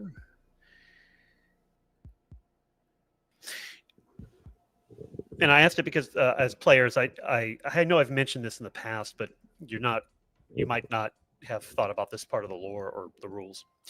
You do have a special round in your blaster. It is a 222 long range rifle round. Mm-hmm. Does more damage.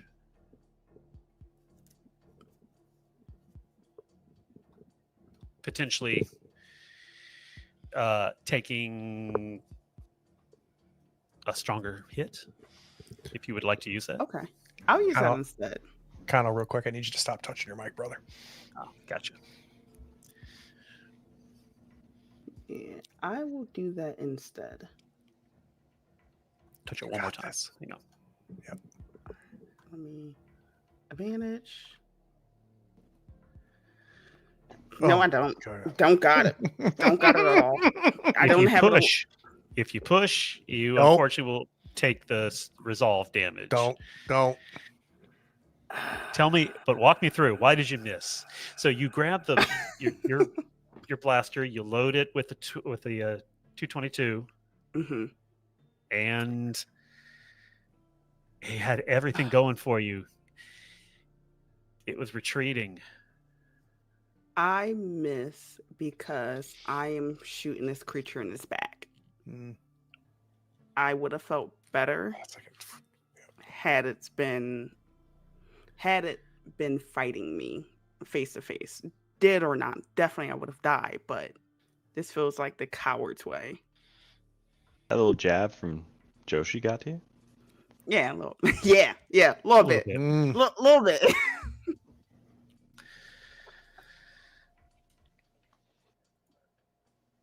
Shoo.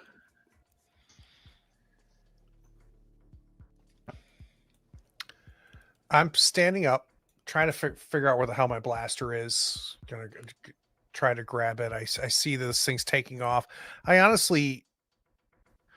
not worried about that. So I think is Kai's safe. I can see Diaz. I'm gonna assume Shriver is safe. I'm gonna try to find my blaster as fast as possible. Kind of Okay. get up, stand up, and figure out what's going on.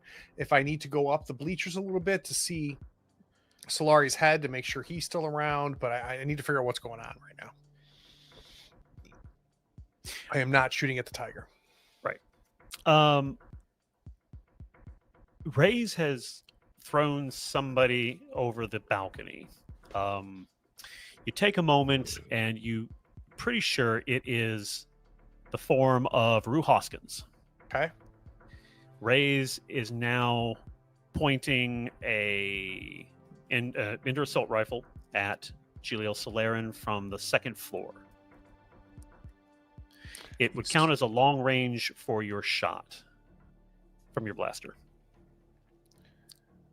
So taking it all in, I'd like to do 2 things, but tell me if I can't. Hmm. I would like to aim at Rays. And I would also like to say over the comms, nobody touches Hoskins. Sure. Just aiming this round. Just aiming, because honestly, if he shoots and kills Solarin, I'm not worried about it. I'm more worried about having a good shot on him. Diaz.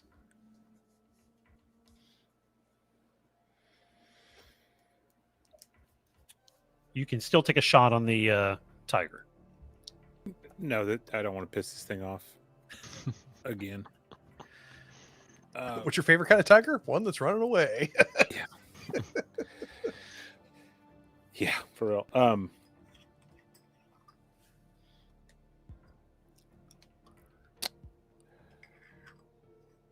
gonna fire off towards in Ray's direction.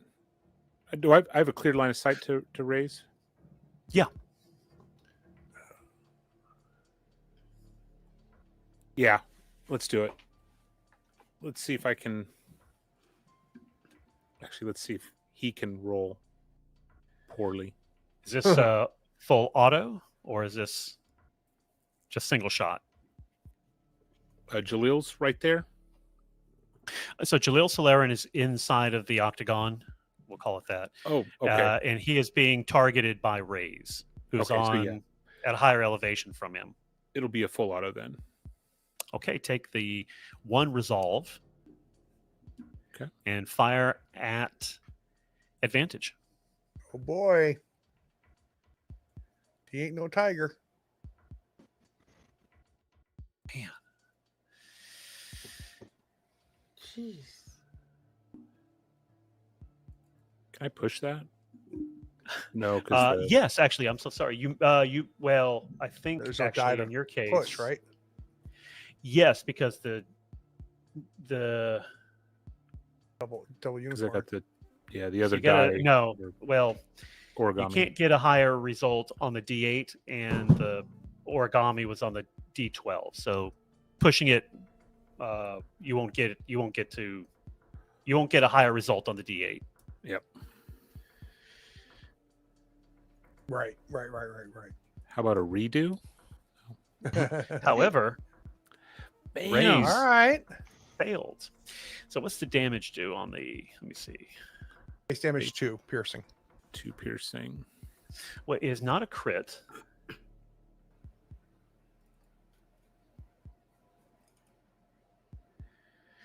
But anybody watching, I think Rays is forced to duck down behind a sort of a concrete support that the railings sort of run into, sort of the typical stadium setup or warehouse. No, Mm-hmm. Jesse, you can get a shot on him since you. I'm off position. Yeah. Okay, I will take my shot on him. Okay. It will. Did you aim last time? Not at him, and I already resolved that on Tiger, so this is a shot. But I'm not waiting to aim because he's mobile. I can't trust he'll stay there. Gotcha. Just roll normal. Sitting on the Tiger because it's dark. Lamb.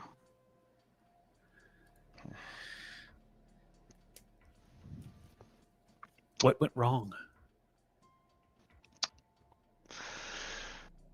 Striver's not actually all that great a shot. That's what went wrong. What was wrong is I had a gun in my hand.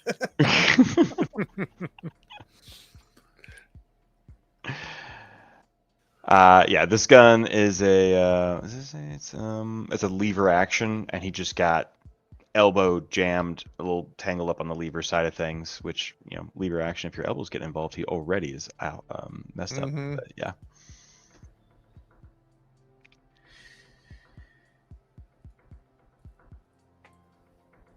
Are you going to take the push? Right. I push everything. Let's push. Push everything. It got worse. I take resolve damage, I believe. Boop. No, you would take physical damage, health. It should have already. Oh, Taking auto it for you. tracking health. Yep. What happens? Why the damage? It could be just exhaustion at this point, if you want to claim that. It's exhaustion from carrying all the rolls for so long. And And passing them along to the tiger. then the tiger took them. Now I think he just got frazzled. He's trying to switch targets, and at the end of the day, combat is not his jam, and it's just all starting to add up. So I mean, that's the stock kicking his shoulder a bit harder, and he's just out of position for the shot and everything.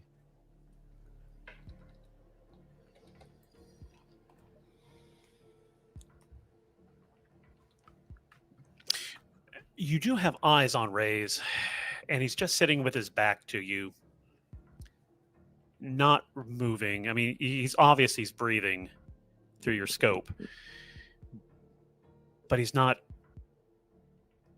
turning around to line up any shots. He just seems to be slumped against the railing. Report out. Immobile against column. I'm sorry, what was that? Or immobile. He was hiding behind a column and I guess a railing, so immobile. Yeah. And yeah.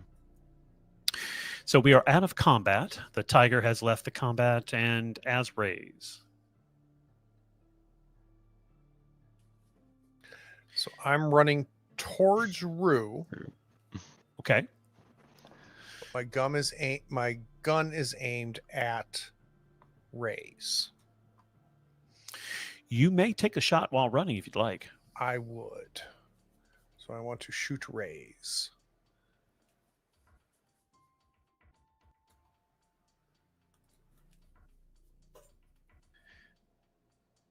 And realizing as I'm running, I'm not going to get a steady shot, so I stop for just a second. Okay. And push.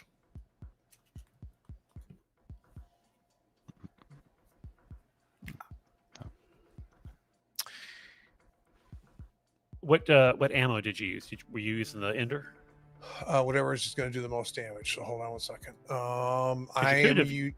You could be using the 222 round. Yeah, blaster. I'm using the medium D12.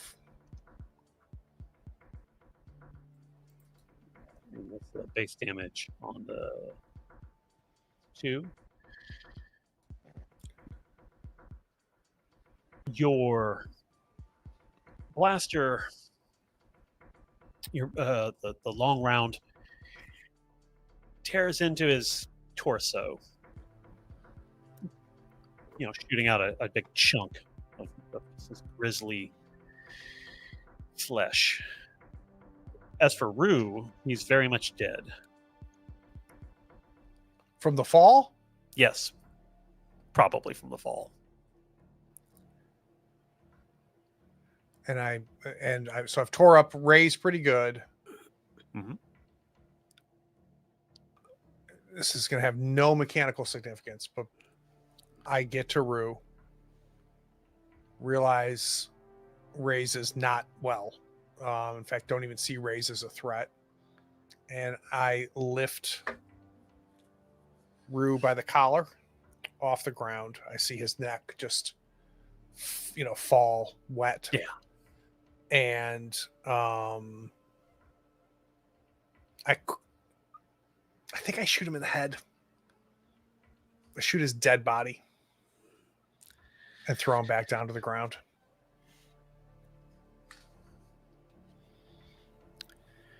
That just leaves Gilio Solarin, who has been taking this in without comment. Doesn't seem to have demonstrated any fear.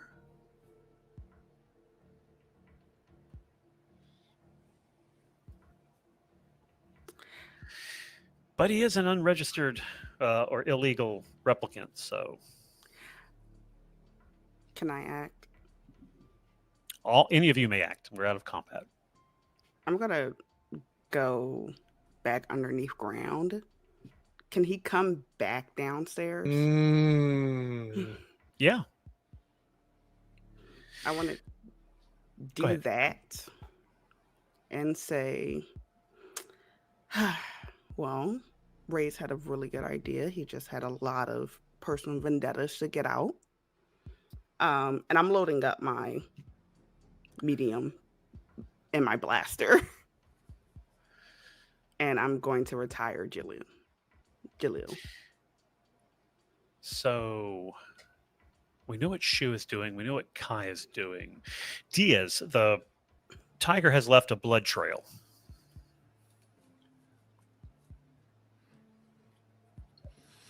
To confirm, Ray's is incapacitated, lumped over.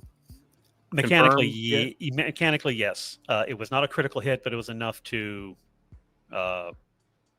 reduce him to 0 to give him a critical injury. He's out.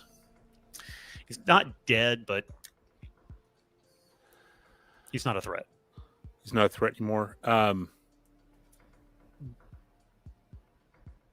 Knowing that, and knowing that all the other threats are not a threat anymore, he's going to go hunting for this tiger.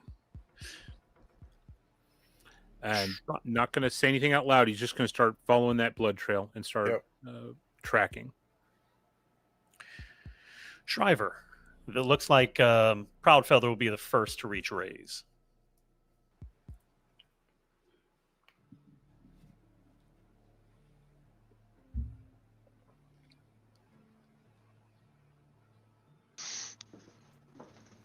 I can see Rays well You enough. can. Yep. His shoulders are heaving heavily. And I won't be able to. I don't imagine I'd be able to physically get there before Proudfeather if I sprinted. or No, anything. no, he will be there probably. We're out of round structure, but he's very quickly. All right, I'm gonna try to finish the job on Rays. Yep.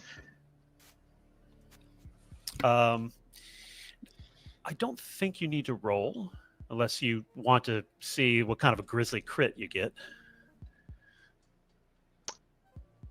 No, I will not roll then. I would just like to plug him in the most efficient manner for making sure that he never gets a chance to talk, and he's too expensive to repair or pick up and see any use by the military that may want to play with the body.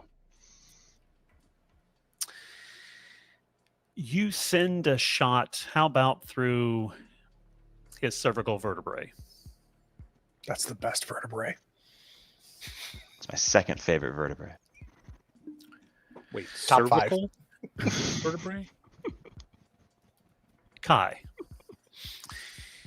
you are face to face with Jalaren. Sorry, Jaleel Salarin. Wow, I just portmanteaued. Jalaren. You can see. He's like a Close enough. Pokemon. He transformed.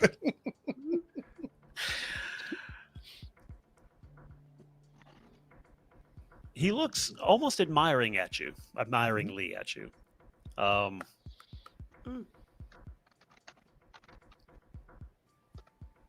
Though no line processes, light bends around the singularity. Eternity folding upon itself, for time is a flat circle. Issued once, the one cannot collapse until it is complete. You go ahead and take the retirement shot. You sound. I'm gonna say you sound a lot like Ray. And I was tired of hearing him talk, and I'm gonna take the retirement shot.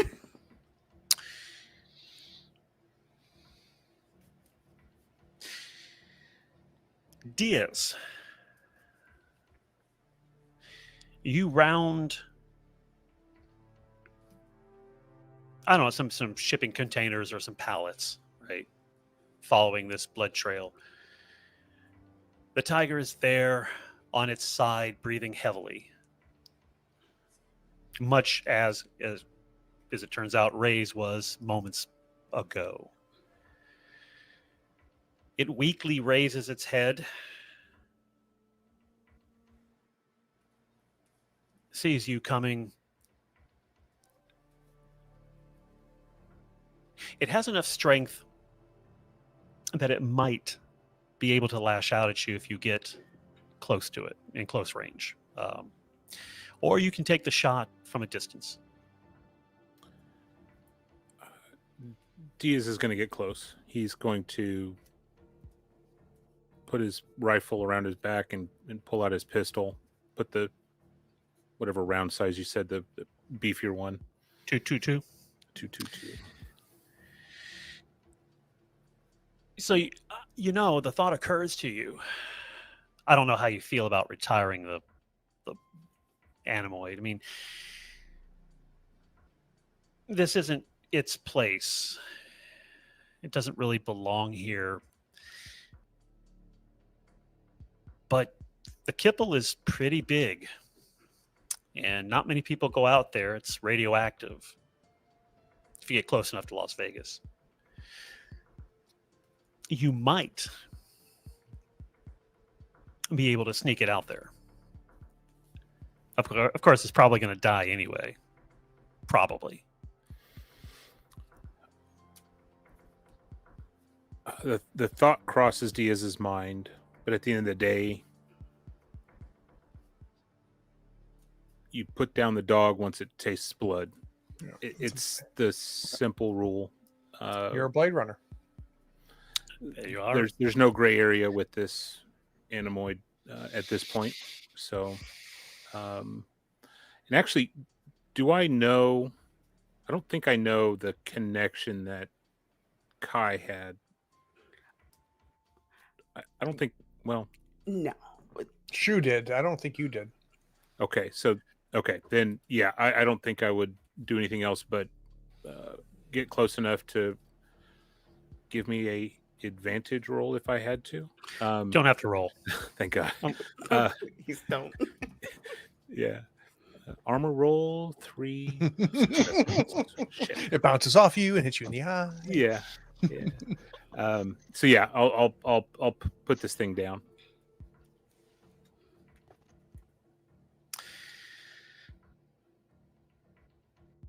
So a combination of Shriver and Shu managed to wear down Ray's enough that Shu could Finish it.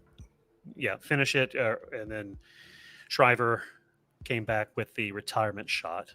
Jaleel Solarin is taken care of, and the White Tiger. Where are each of your characters as we close out? I would call over the radio to see if anyone found the tiger again. How do you respond, Diaz? I'll say the truth. I know no other. I found tiger in warehouse bay before. Put him out of his misery. I'll make my way over there. If you're still there, I'm going to put my hand on your shoulder, say, good job. Take off my jacket and gently place it over the tiger. And just say, you did a good job, little buddy. Shu, where are you at? Super quiet. Kind of just walking around, taking in to make sure retired. Our job is done here. And I might just slip out of the warehouse. Okay. Without talking to anybody. Your revenge was stolen from you. Do you let that go? I don't know who to take it out on. So yeah, it's just, but I think that me shooting the carcass was a certain level of catharsis. And at this point in the future, if you are a therapist, I'm sure you're going to make a good bit of money off of me. You head out into the rain, making your way alone on the streets as you always have. Shriver, I think you can pan up from Shu walking out into the streets in the rain. And in a window is Shriver with a bowl of instant noodles from the vending machine beside him. Just staring out in the rain, eating noodles, and behind him is just this trail. Like when you get home dead tired and you start leaving pieces of clothing all the way into wherever you're going. It starts with the rifle, but basically just all the weaponry Mm, and everything. It's just back down, back to Shriver. just Shriver Yeah, nice. staring out the window, Very watching nice. people from a safe distance.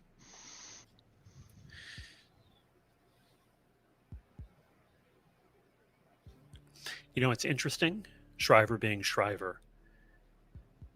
You're watching the OSOI,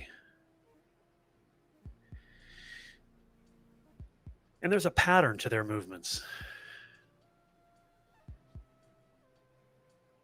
They feel good about what they've done today.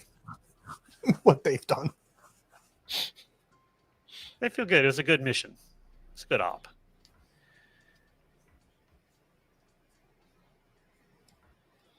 Good for them. Why don't we go to credits? But before we go to credits, can we each have a 1 year later epilogue when we come back? Absolutely. Awesome.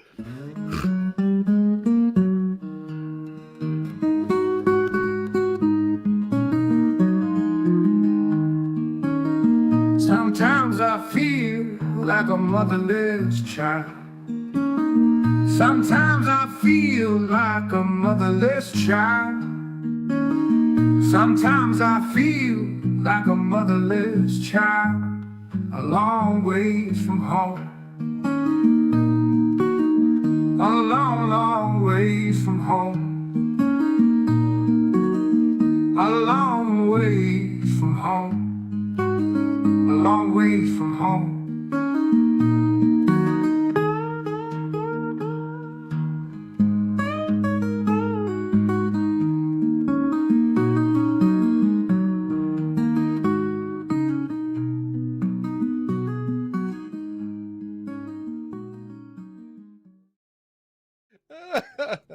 All right, Starts we with are a black back. couch casting.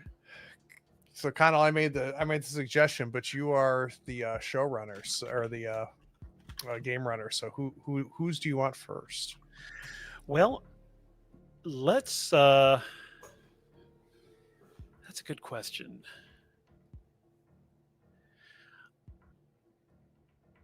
Let's have Kai first.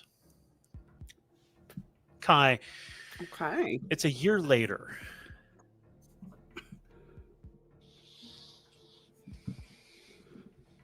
Are you still on the force?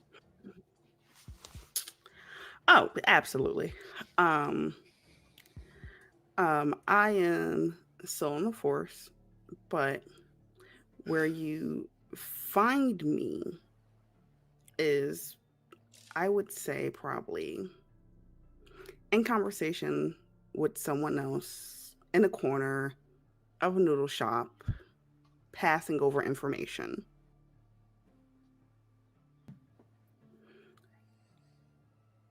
You see by her foot, just on her lap, is a little animoid cat.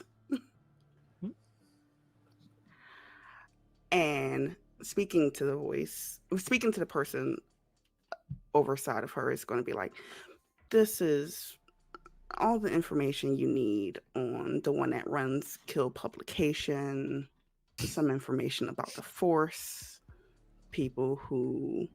a different list of politicians who are also taking part in killing replicants, and just feeding information.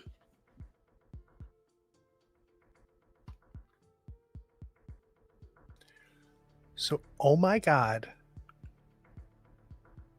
Deacon and I have spent enough time together because the whole time I was sitting there and going, if she does not have a kitten in this 1 year later, I'm going to lose my mind. And as soon as you said it, I'm like, I'm so happy right now. One question. One answer. Something jogs your memory back to a year ago. And one moment from the case involving somebody else on the team. What was it that jogged your memory? And what is that memory? And how do you think of them? Oh gosh, it's a shoe love fest. um, what jogged my memories when Shoe protected, what's her name, Samantha, Sarah, something like that, Sarah. on unknown child to Kai. The look on his face was fatherly, but trying to hide it. And that's what jogged her memory in that moment. Parental. Yeah, that's good. Mm-hmm. Shoe.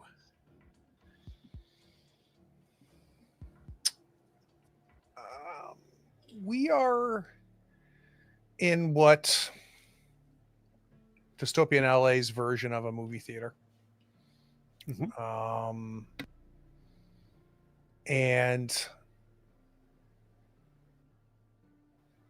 in the far back right corner, there's two people. And they are together like nobody else is in the theater. And I think when they finally break from each other for just a moment, maybe there's a loud noise in the movie that makes them go, oh yeah, we're supposed to be watching a movie. The woman kind of rolls off of him and she looks a lot like Iris.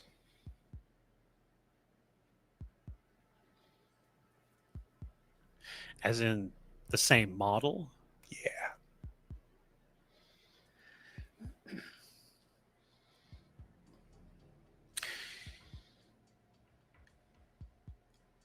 So that takes you back or triggers your memory to the case. What do you remember from it? I'm imagining that I'm still in contact with Kai and Shriver. I'm sure we potentially have even done some things over the last year together. Maybe not all three of us at once, right? But thing. So you're still on the force as well. I am. And in that moment of relaxation, as Iris 2.0 rolls back to sit down and watch the movie with me, I just think, really hope Diaz is happy.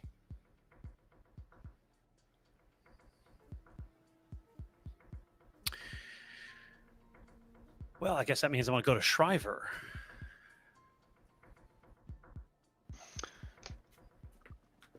Spinner settles down.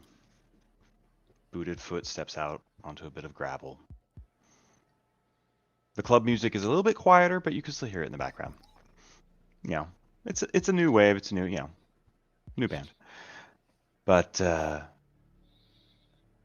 you see him walking in his usual getup, and he's walking the same path he did in the first episode through the graveyard. Nice. Out to see his tombstone. But this time, it isn't Fife's voice that we keep hearing in the background. It's this teeny little voice in his Kia. It's Libby Esposito. Just talking a mile a minute about this new information she got from an informant about the people that run Kill Magazine and some other things. And she needs him to run some analyses on it. And she's very excited and hoping that he can help her out with it. And just keeps going. And he's just walking. And reviewing, well, his grave.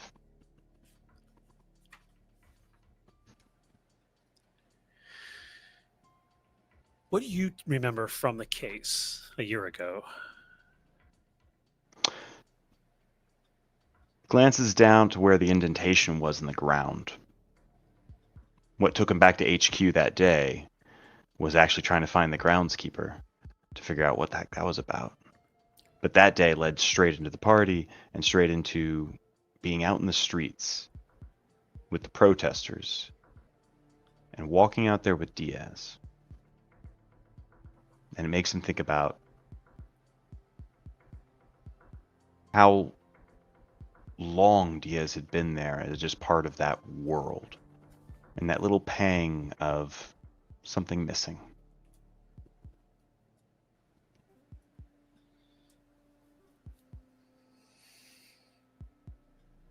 I'm going to do something a little bit different with Diaz. Where are we? Give me a location. We're near his apartment.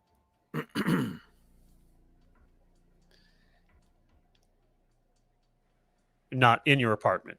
Approaching it?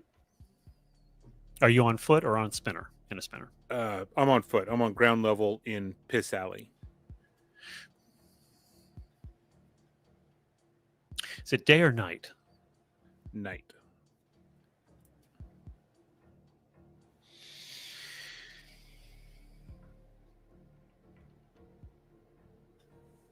There's a term that the kids have. It's the neon sites. Site being a river or a sort of a canyon creek. Because at night,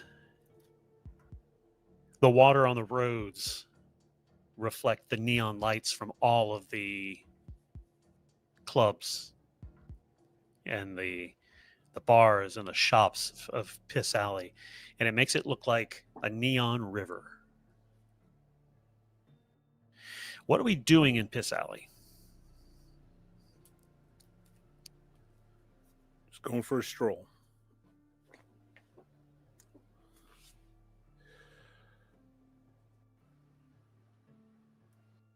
Go ahead and take it from here.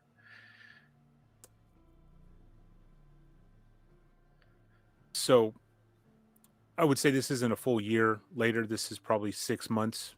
As he's strolling through Piss Alley, he realizes that he's not complete without being on the force and doing what he's done for the last 30 years. He finds himself still at the same bar every night, drinking his sorrows away, and comes into a opportunity to save this establishment from closing and going under by investing what little bit of money he had left. So at least he gets volume discount on his new hobby. But he's a bar owner. Little hole in the wall, watering hole. It's not flashy. It's not a nightclub. It's only a few people know about it. It's not advertised. It's just there to give him something to do. And he just continues on.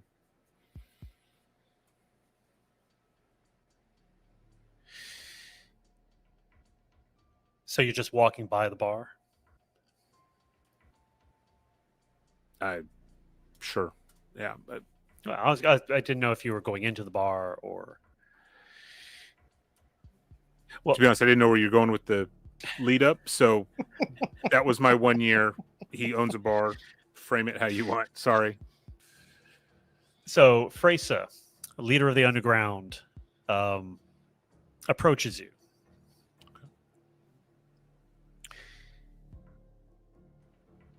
Do you allow replicants in your bar?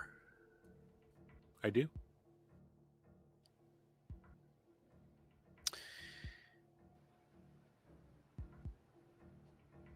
Do you help Freysa out every now and then? Or are you firmly opposed to having anything to do with the replicant underground? Diaz will definitely help. He'll dip his toes in, but not to the point where it overcommits him to a Mhm. situation. He knows what that line is, and he's very aware of what line he will not cross. I mean, he made that very clear with Kate. It's the same thing. He will assist where he can, but not cross, not go too deep.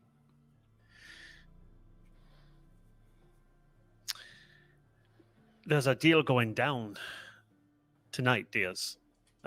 Just a heads up. Nothing important. Papers will be exchanged. Is that okay?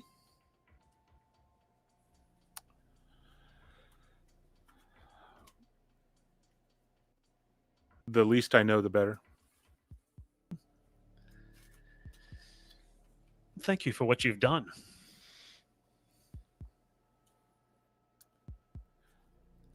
You're very welcome.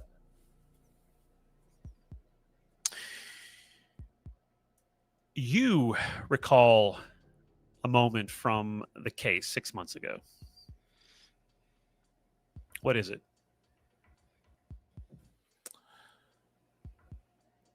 The look in Shu's eyes when he didn't get his revenge. And I didn't know about it at the time, right? I just knew that there was something going on.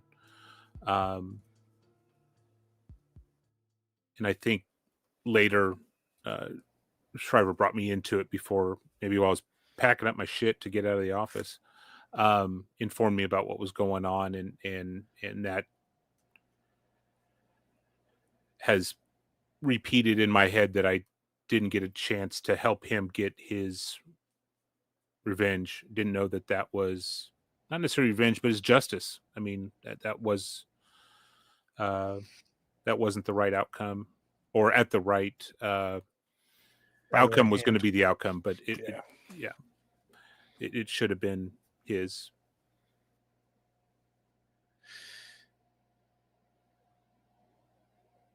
In the end, Kozlowski wound up winning the seat. Esposito tells Shriver, since they've kept in touch, that it's probably just because now the UN leadership has something on her and they can control her vote. Nice.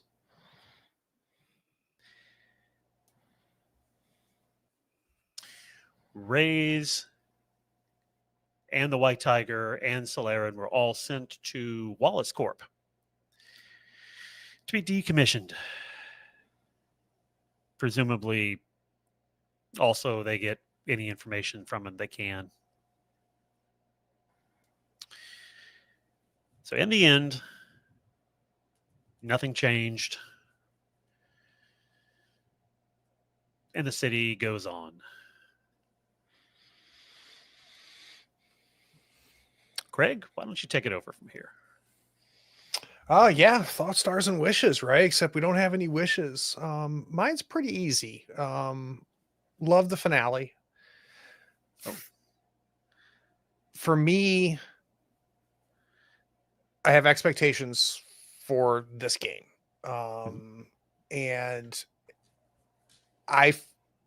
two things. One, I need the police procedural part to be there, which you nailed, Connell. We all felt like cops, and and we felt like we were investigating. We had mysteries, we had pieces of yarn to pull. What I really liked about the finale more than anything, though, is thematically for me, this world is one of when we get what we want, it just still freaking sucks. Right. So I felt like each one of the retirements was not a victory. And what makes Blade Runner interesting thematically in both of the movies is that idea that we're not the good guys.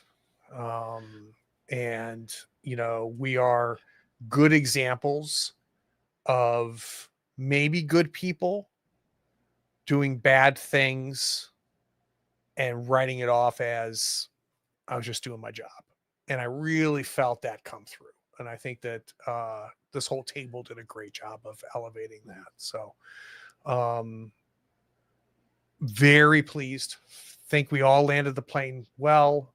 We had an exciting action sequence, which we've been talking about in our wishes. So very happy. And I'm going to steal everybody's star, or maybe not everybody's star, but the obvious star was seeing Shriver just nail what Shriver's good at, and those roles. When you have that non-combat character to have, I mean, literally we would have been in the wrong place at the wrong time. So yeah, my stars was what led to the sequence to really see the character Shriver shine. And Jesse, on Wednesday, you want to make sure you watch Crawling Chaos. Sorry. Jesse. Yeah, seconding Craig. Hard to land a plane with this many pieces, and I think it was good. I know that there was some back end conversation about how some of the things would fit together at the end. I think it worked out very well. And what I loved is during that action scene, it seemed to flow and make sense. It's like, yeah, okay, well, there's Rue Hoskins coming in. You took an observation opportunity, jumped on that. Brilliant. Introduced Rue and the encounters, and you gave us still a lot of choices, which is another thing to stress as well. Because this could be a game that could run on rails, and from go, you wanted this to be a game where our choices mattered. And so you kept giving us like, you could shoot the tiger, you could shoot Rue, I'm like, I have 3 targets.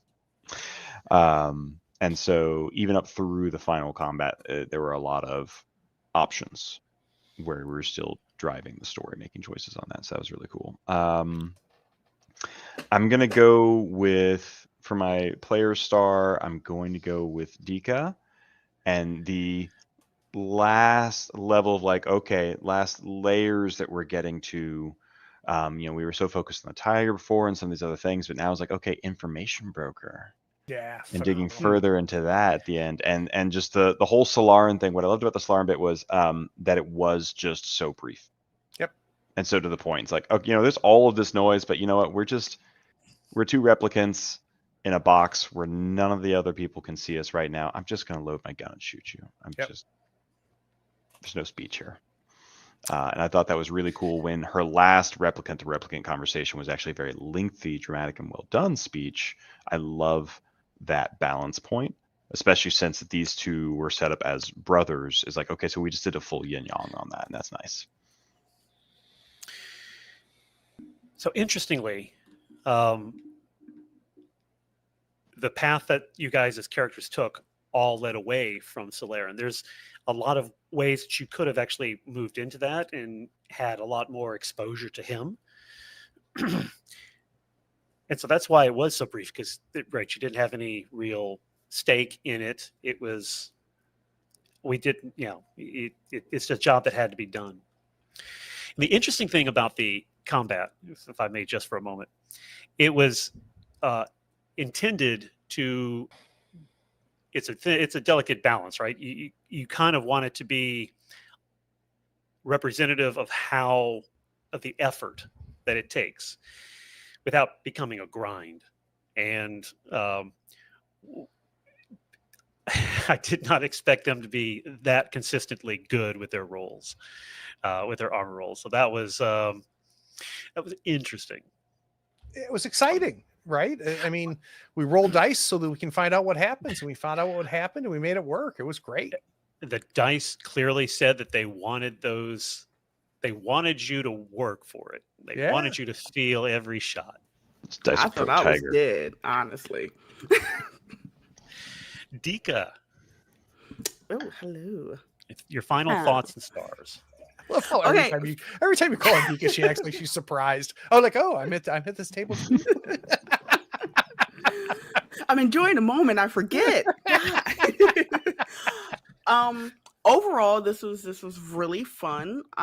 This is my introduction to Blade Runner, so I watched the newest movie to kind of get prepared. Nice. And I was like, okay, this is good. This is all about loneliness and being sad. Cool. baseline. Yep. And cop stuff. But playing a game really, I had a genuine good time with this table and with the DM and with the story. Sometimes some of the details, definitely went over my head a little bit. Completely my fault though. I'm like, okay, cool. But overall, this was a lot of fun. And I think we all really played to our characters to, I honestly say, the best of our abilities. Mhm. I believed each and every one of you consistently, and the NPCs as well. I won't go too far, because I'm babbling. But player stars. I'm gonna give it to Diaz's ending because I swore he would have been off planet, That was so cool. Yep. like off That was mine. planet, living a good life. And he was nope. He was like, that is not where I'm happy. I need to be here, kind of in it. And I absolutely loved that. So that took me by absolute surprise. Also, I loved everyone's endings. Also, by the way, Kai is not a good person, by the way. She's not a good replicant. That's on brand though. That's Yeah. what's so cool is I don't think none of the four of us are good people. We did some good things, right? Yes. But I don't know if you can be a Blade Runner a good person. I don't That's think true. you can. Right. That's Bad true. people can still do good things. Yep. That is true. Yep. But yeah, What are you doing a week from tomorrow? Something called, was it Trophy? Maybe? Trophy Dark, baby, Trophy with Jason Dark? Cordova. Something like that. Yeah. Yeah. Can't Yeah, wait. something small. It's gonna be fun. Yes. Connell, yours. We need your stars and your No, Nick. thoughts. Oh, Or Nick. I don't know. Nick who? Gotta go right. with Yeah, Nick. right. So Nick, Yes. Thoughts on this it was amazing. The details, the story, the richness. I wasn't prepared for the data up front, and so I was like, whoa, I gotta do some homework and I gotta reread some of this stuff. But everything connected and made sense, and there was a reason why everything was there, and that became more and more apparent every session, which was awesome. Right, the homework was worth doing because there was a return on investment. Right, it was great, and I thoroughly enjoyed playing with everybody here. And Connell, you ran an amazing game, and definitely pivoted when we threw you a curveball and did all the cool stuff. But I really enjoyed this. This is my first police procedural, and I didn't know how to be honest, I didn't know it was until I was in it, which was fine, right? I've loved Blade Runner and whatnot, but this was exciting. Couldn't ask for a better table to show me this system and in this world, but also great job tying things up. And this is all from your brain, which is awesome. It didn't dawn on me until earlier in the break. It was like, wait a minute, you did this all? Like, holy crap! Connell had help. It was that is fantastic. right. My wife helped me with the genesis of the story. I basically said, well, what's the story about? And so that comes from her. The heart of the story is hers. Thank you, Mrs. Connell. What's her name? Yeah. Jean. Jean. And if we wanted more Gene, where would we go on Saturday? Oh, is it this Saturday?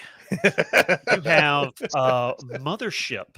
That's right. VR Dread or VR Dead. VR Dead, 6 o'clock VR Eastern. Dead. So, well, of course, I have 4 stars, and it goes to all my players who are amazing jobs bringing the world to life.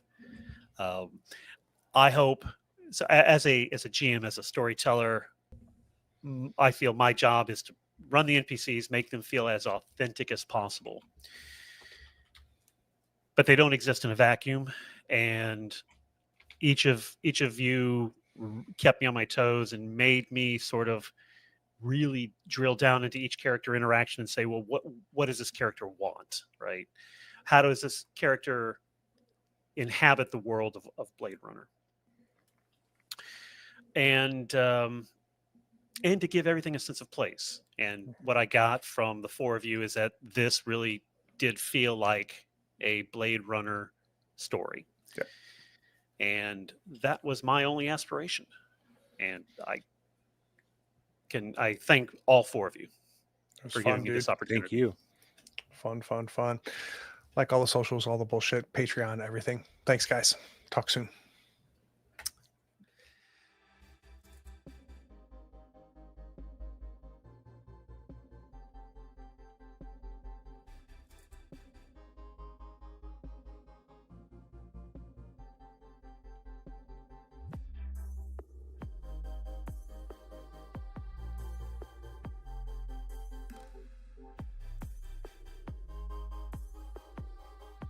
Howdy, friends. Thank you for watching. All our content is archived and organized in playlists on the Third Floor Wars YouTube channel. Check it out. And if you could like, follow, subscribe, and even set your notifications to this channel on YouTube and Twitch, we'd appreciate it, and it'll make sure that you catch all of our content. I talk with creators, designers, and experts across the gaming landscape in every episode of our podcast, Tabletop Talk. Open up your favorite podcatcher and search for Tabletop Talk from Third Floor Wars. Support your creators. They make the content you love, and it's your support that makes it happen. If you want to help us, go to Third Floor Wars on patreon.com, and you can help us for as little as $1 a month. Thanks again. We'll see you next time. Take care.